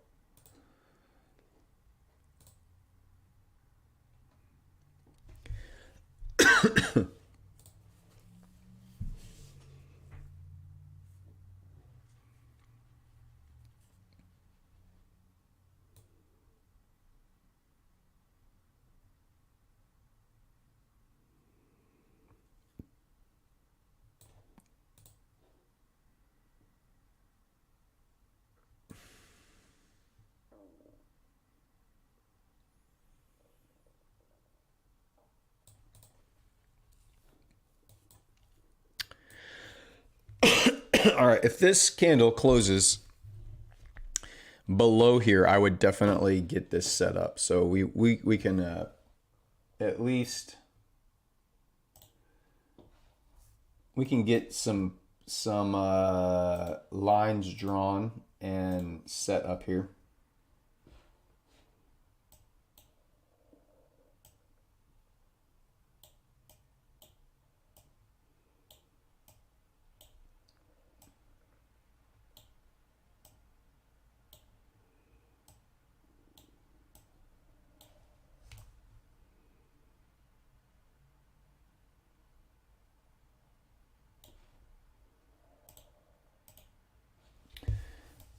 But until we do that, we've got to let that candle just play out a little bit more here before we get that confirmation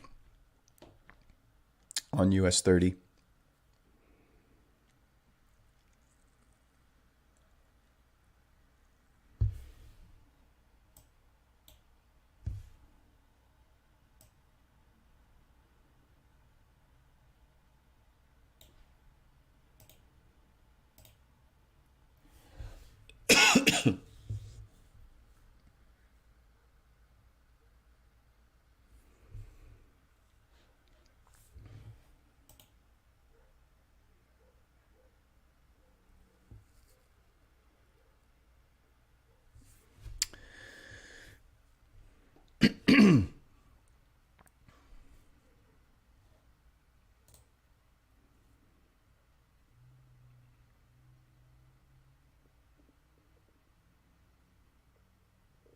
Also sets up a nice little hourly breaker block right here. You had this last down close candle. We ran buy side liquidity, and now we're getting displacement through here. So this is also correlated on a higher time frame as well.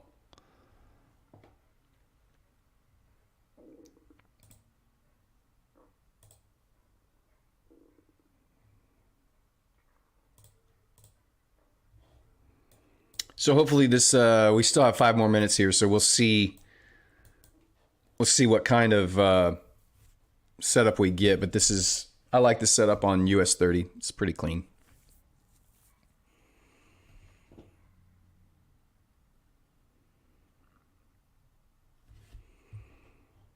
Again, one that just jumps off the charts to you of running buy side liquidity and displacement back through. There's 2 breaker blocks here, this one and this one. Technically this initiated back down here, so this is probably the cleanest breaker. We could have used this one, but it did not give us any kind of good clean fair value gap, or it got here and stalled. It didn't continue to displace. This candle came through and stopped, and then we immediately retraced. Then we broke through, and now we're getting displacement through the actual breaker block.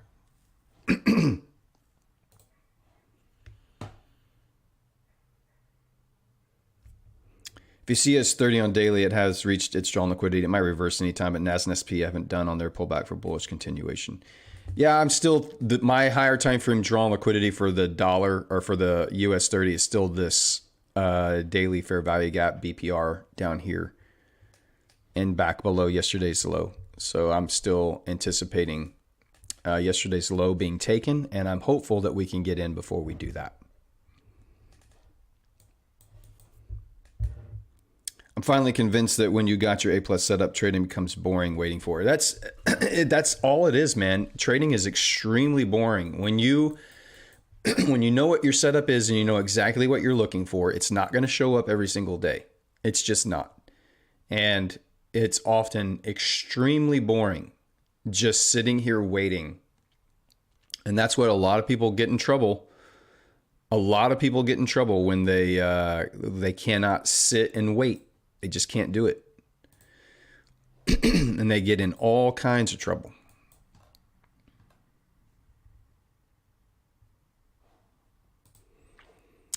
All right, about 3 more minutes here. My preference is if this thing pulls back and leaves a big wick here, I'm not going to take this trade. But if it closes anywhere around where it is right now, I'll definitely set this order up.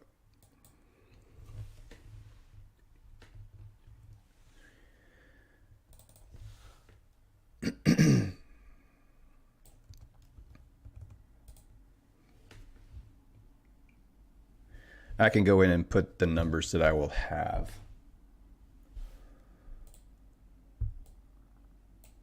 If this does, in fact,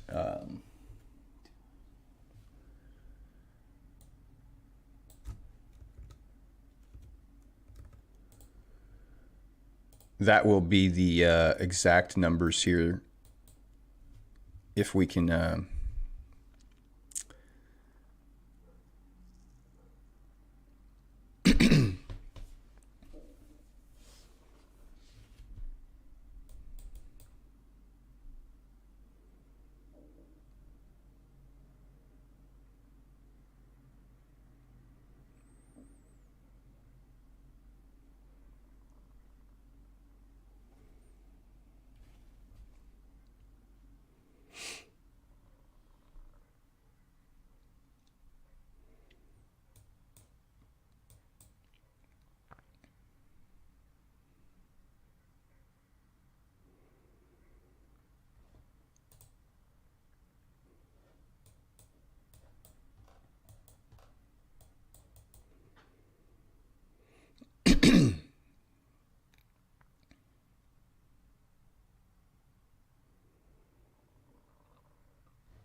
again, if this thing leaves a big wick here inside and does not displace below this low, it's got about 40 more seconds to push back down towards the lower end of this box. And if it doesn't, I'm not pushing a button.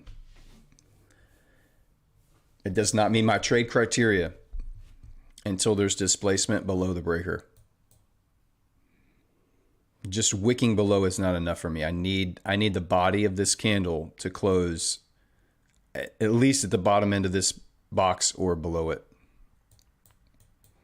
And if it doesn't, it's not clean enough.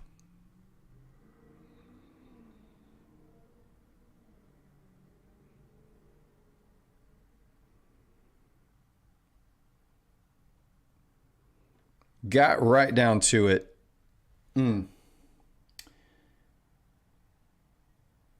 That's pretty close to me.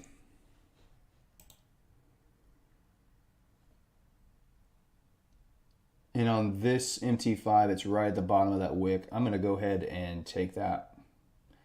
We're going to set up a sell limit right there.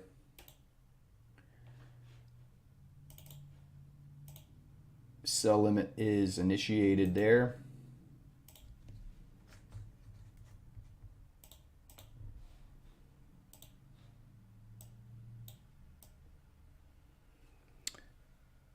I'm going to set this back at 34384.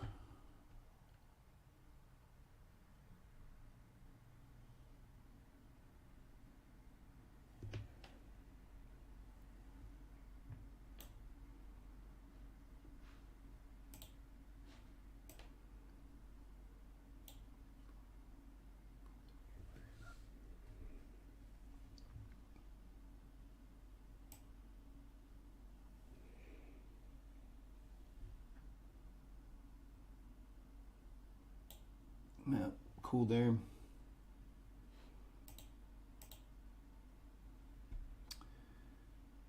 And there, and then one more here.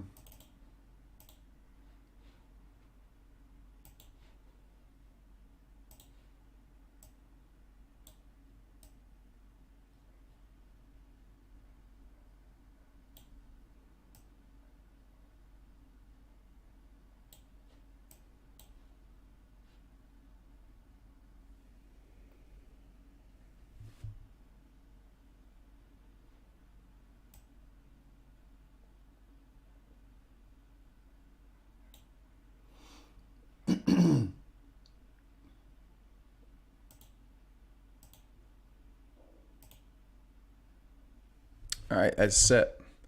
I'm going to go ahead and copy that out.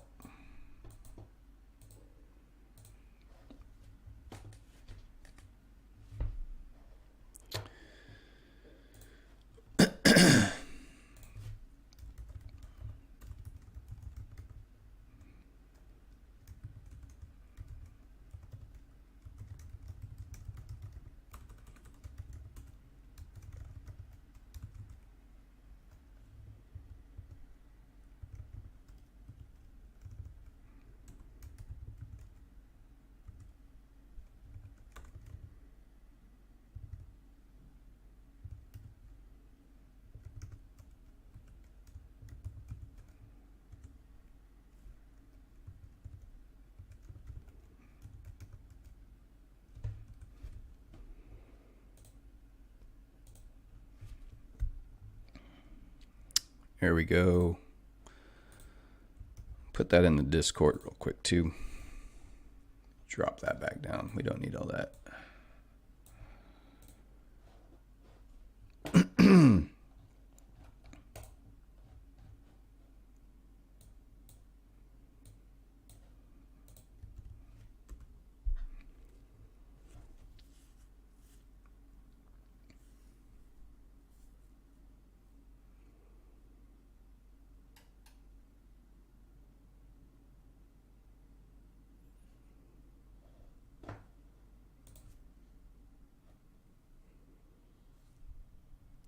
Three, 4, 3, 8, 4, 3, 3, I think is what we're looking for.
I'm finally John, do you think that gold is still good? H, what's up, man? About to get triggered in here.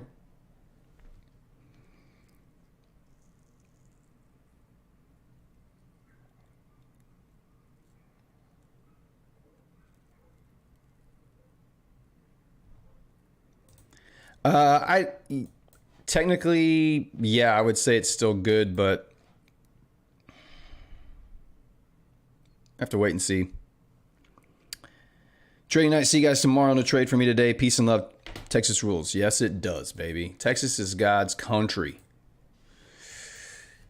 Still not triggered in. Almost. Getting real close.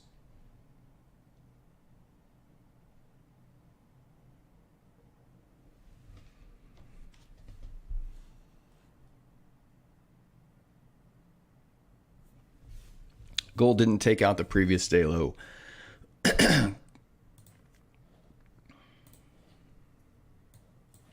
Not yet.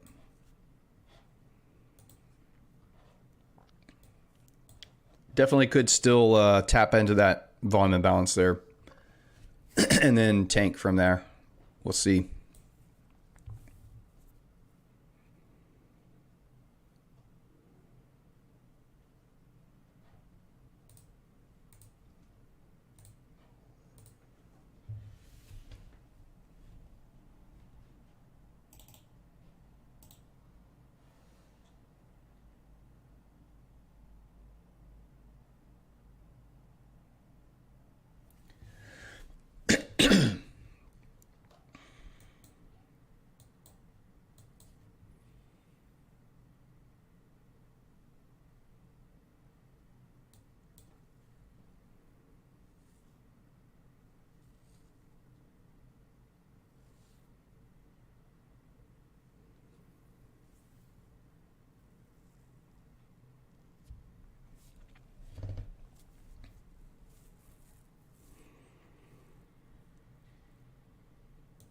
Now we just wait and chill.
Be real unfortunate. You guys know what's going to happen on this trade, right? Everyone knows what's going to happen.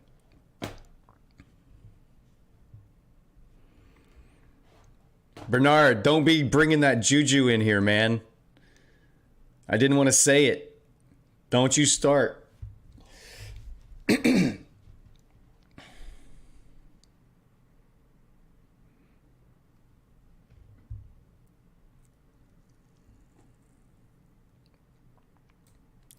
Whatever entry I call, you should just automatically add 3 pips to it. That way you don't have to deal with the the swerve bug, man. Brad got swerve trading. Absolutely. No, not saying it. I'm not saying it.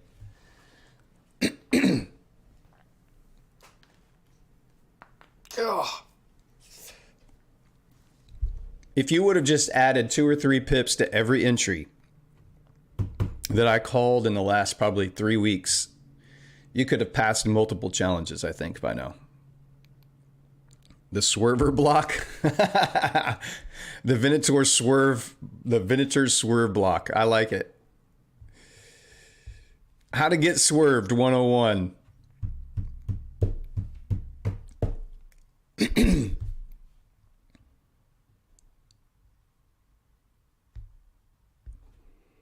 It definitely has been the theme of the day for sure. The theme of the week, really.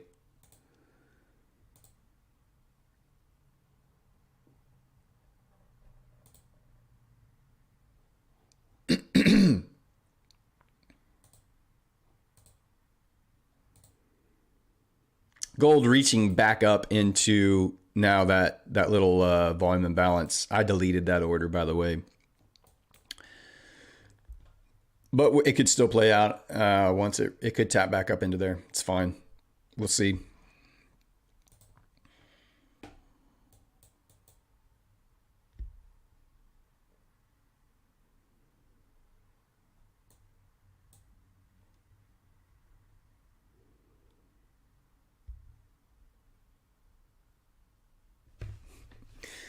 The swerver block.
LOL, that's a great week, man. 2% in 1 week.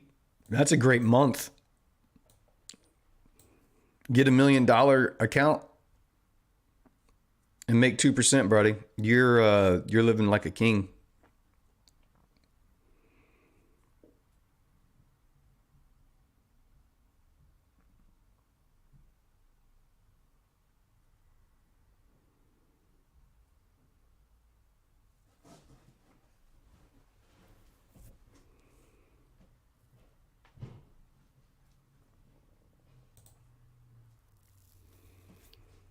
Next 15-minute candle is about to open, and I'm really hopeful that we pop up into that fair value gap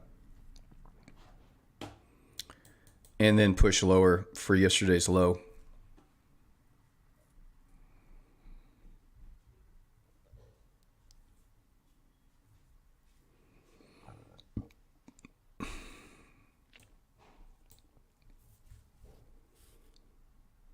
Not much to see or do at this point.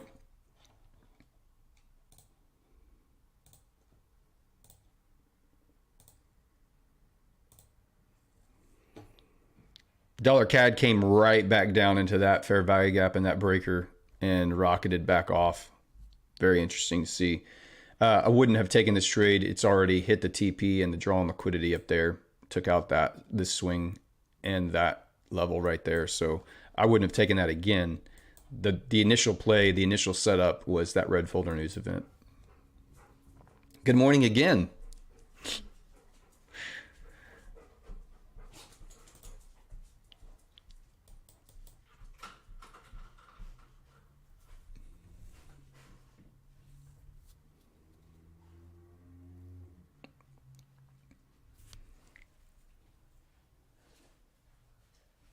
Thank you, Ben. Take one for the team.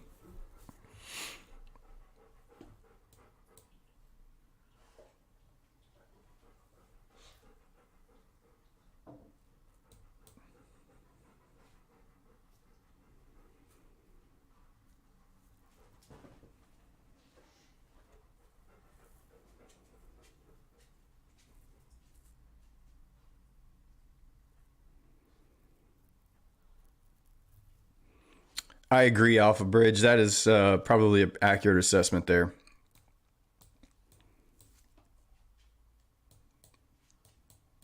CAD may consolidate the rest of the time until that interest rate decision comes out tomorrow.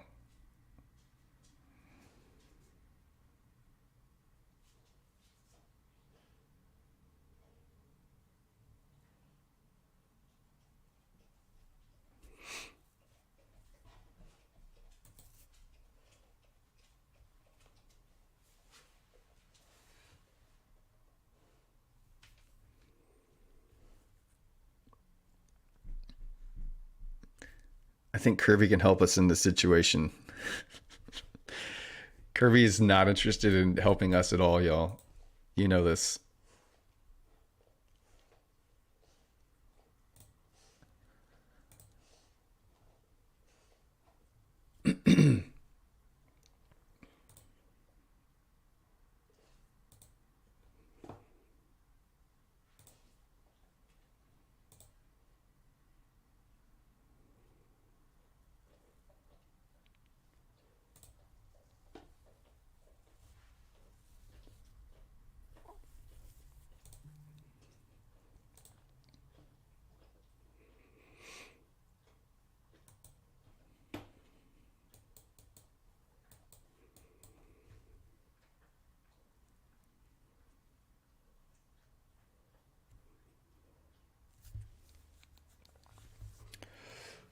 Oh, this is the boring part of the job.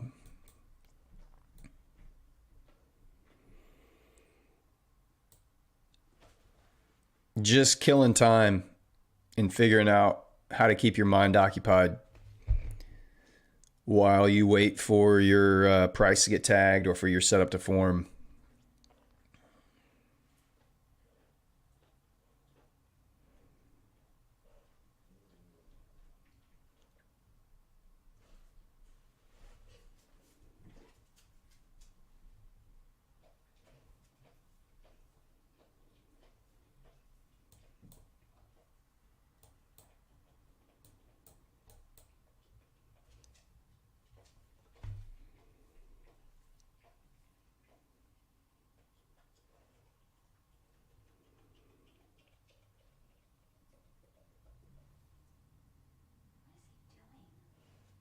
Is that him, right? He's making that noise? Yes. Yeah, I don't know what he's doing.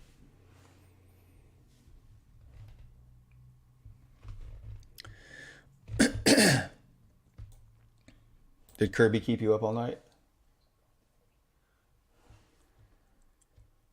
He did, didn't he? I can't even remember what happened. Oh, no. I just woke up at like 12:30. I was starving. I came down and watched a show. Had a snack.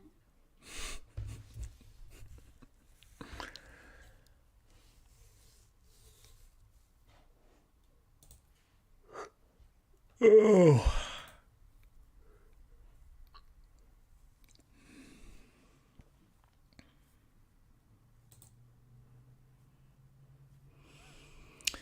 Mr. Alfie, I'll have a good day, man. Hang out in the Discord if you have time. We'll keep you updated on this setup and how it goes here.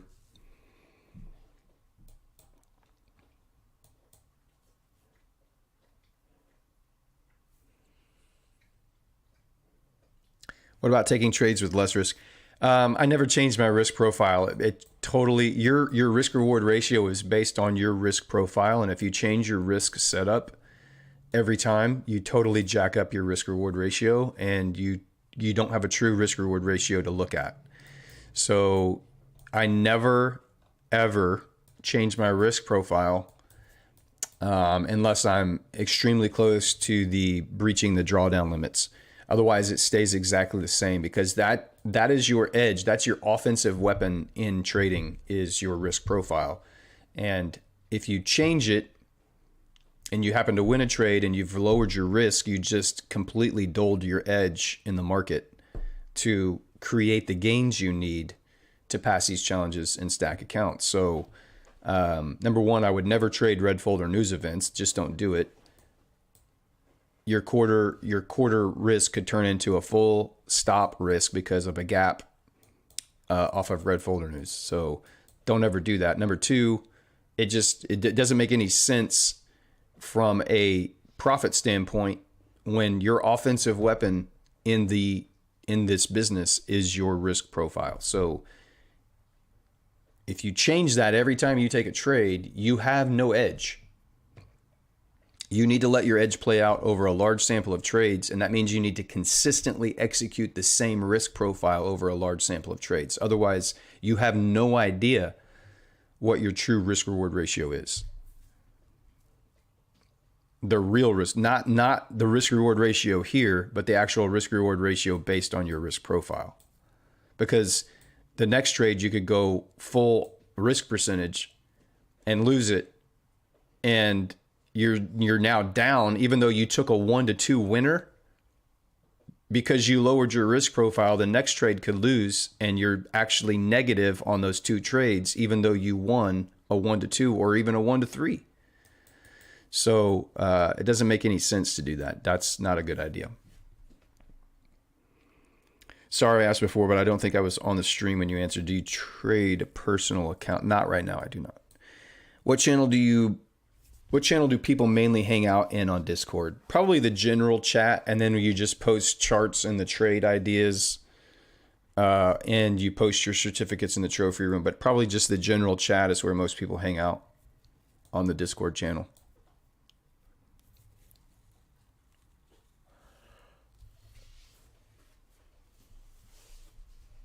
Oh.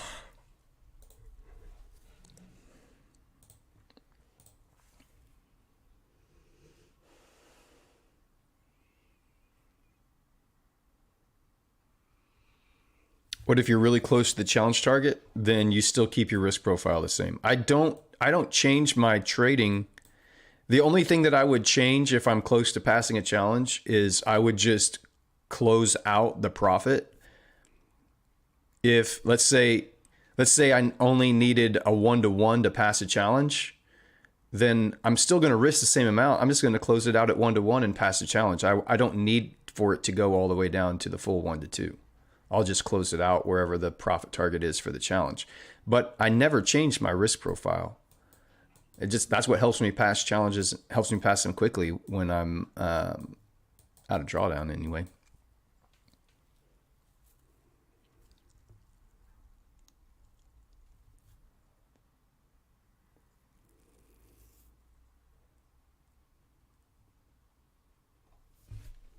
I think with the 9:30 market open here, we might be able to get triggered in.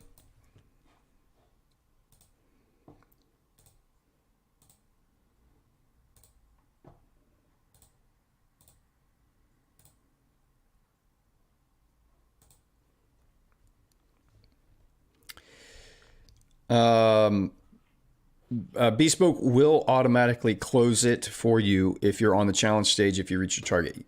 Yes and no. It has to. The trade has to be open and in profit for a certain amount of time. I think it's like 7 to 10 seconds before it closes. And there have been times when I just manually close it. If I know I'm about to pass, I will just watch and I'll close it on my own. I don't want to take a chance of getting wicked in. Now they have said that they will honor if it didn't close, and then you can show that it did. They can see on their back end on their equity curve where exactly price went to, and if it did get over the profit target and then immediately came back, they would still honor that.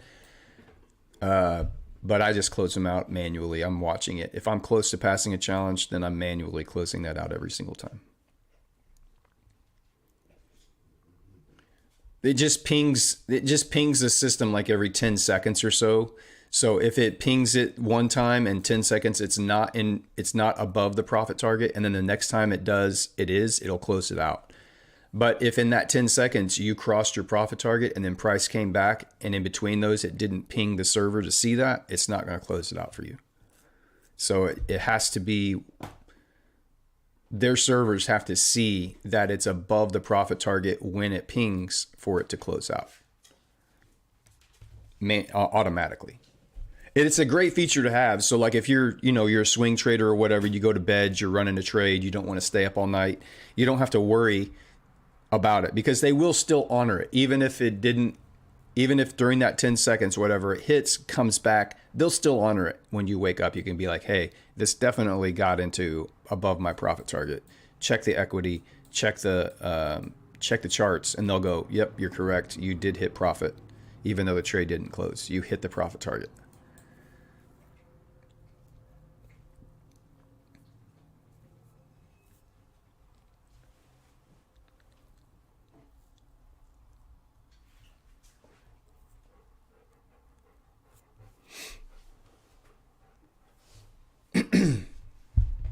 We'll stay on for just a few more minutes. I'll wait till the 9:30 open, see if we get triggered in, and then we'll go off here. But if it takes out yesterday's low and doesn't trigger us in, I'll cancel this order.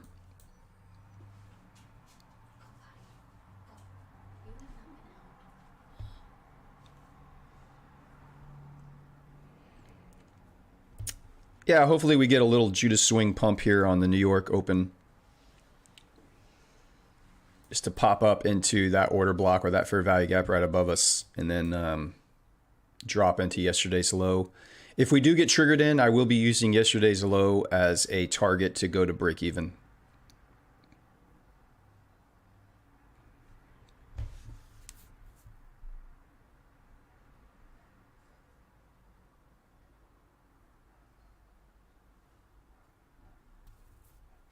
And if it just opens and drops, well, that would be unfortunate. But completely in line with exactly how everything else has gone with calling trades recently.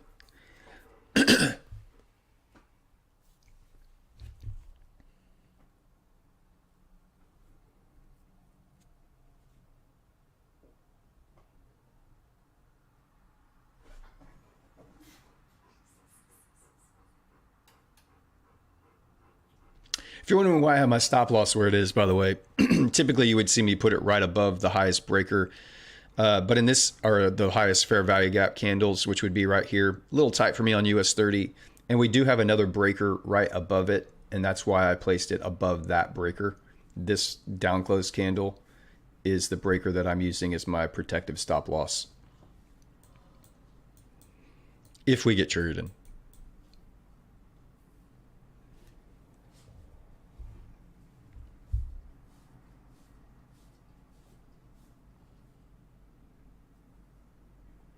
you working from home today?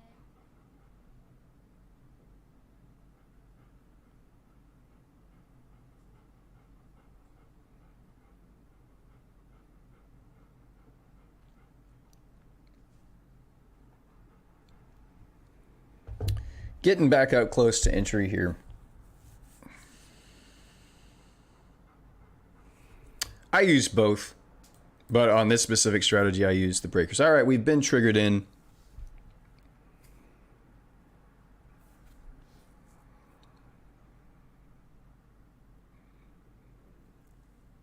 Right back up into that fair value gap.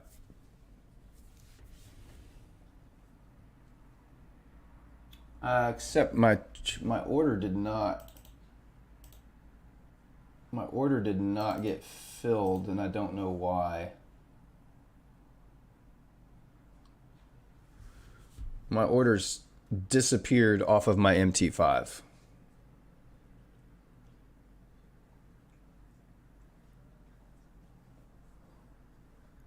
And I'm not sure why that happened.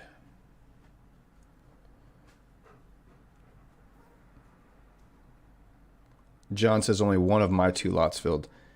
I'm not sure, like the orders just disappeared, like they didn't, like they got triggered and then they just went away.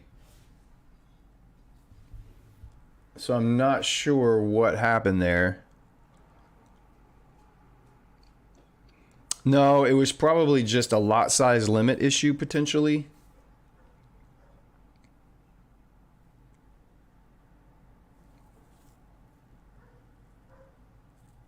No, it wasn't slippage. I think it was a lot size, like a lot size, because of the leverage that they have on the leverage that they use on indices is different than they have on Forex, and I might have overdone the leverage amount there.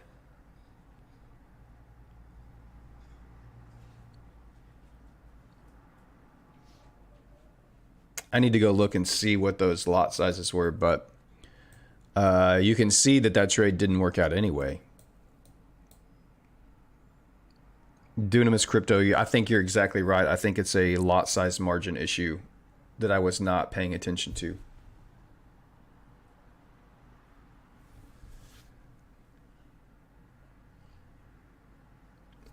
But you can see that trade just got completely hammered. That breaker did not get respected at all on the New York Open. So fortunate, I guess, in that my order was not respected.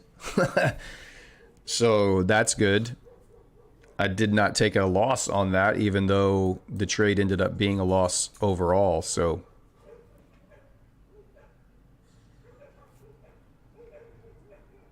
you have to divide by 10 for the lot on indices compared to Forex usually. That's probably, I was just using my lot size calculator, and I did not, it's always been accurate up to this order. So I'm not sure exactly what happened there on the lot size calculator, other than it just is unaware of the lot size limit based on margin.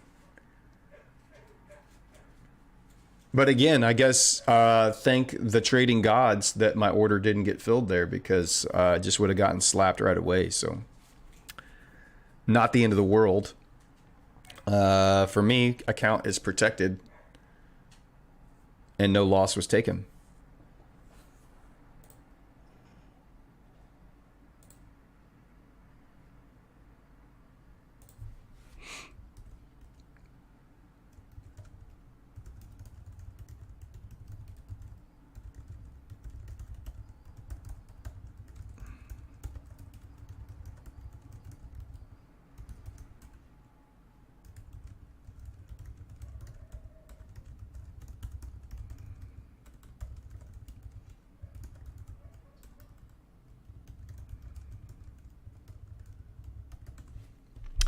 So I count myself fortunate there in that my analysis was wrong and I didn't pay the price for that. So for whatever reason, we avoided that. I will still honor that as a trade call that didn't work out though. And post that and explain what happened. But I did not take a loss there, so cool. Happy with that. Happy with that. You can see NAS is dropping, S&P ripping back up, tapping right up into that fair value gap and not ripping. US 30 is just ripping hard compared to all of the other markets there. So that's very interesting to see. Probably a Judas swing here on US 30. Dollar CAD tapping again into that fair value gap and breaker block.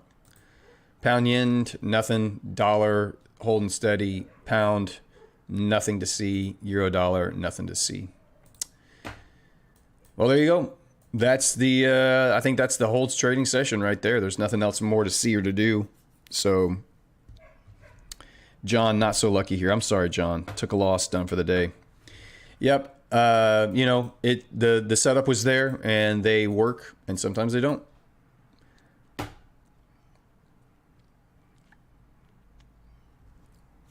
That is just rocketing off while NAS is tanking. Very, very interesting. They're just getting a little bit of a pullback here. We'll see how S&P responds up inside this breaker and this order block here. US 30 reaching up into buy side liquidity pretty aggressively now.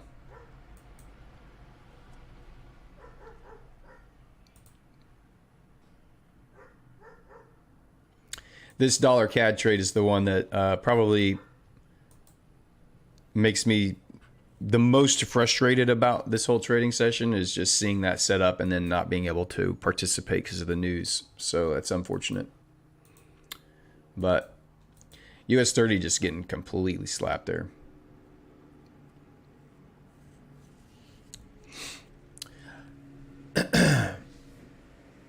Bastion, I'm in drawdown, 1.4% left from my competition. It was bad red. Yeah, US 30 is on steroids right now, man. It's just pumping hard. All right, my friends, I'm going to call the stream there for today, and we will be back again tomorrow. We'll be doing our 10K account giveaway around 9 a.m. New York time. I'll post that on Twitter. So be here for the stream tomorrow. We'll see if we can close out the week with a win and give somebody a 10K account to trade with. So you guys stay safe. Enjoy the rest of your days. Happy hunting out there, and we will catch you guys tomorrow. Adios.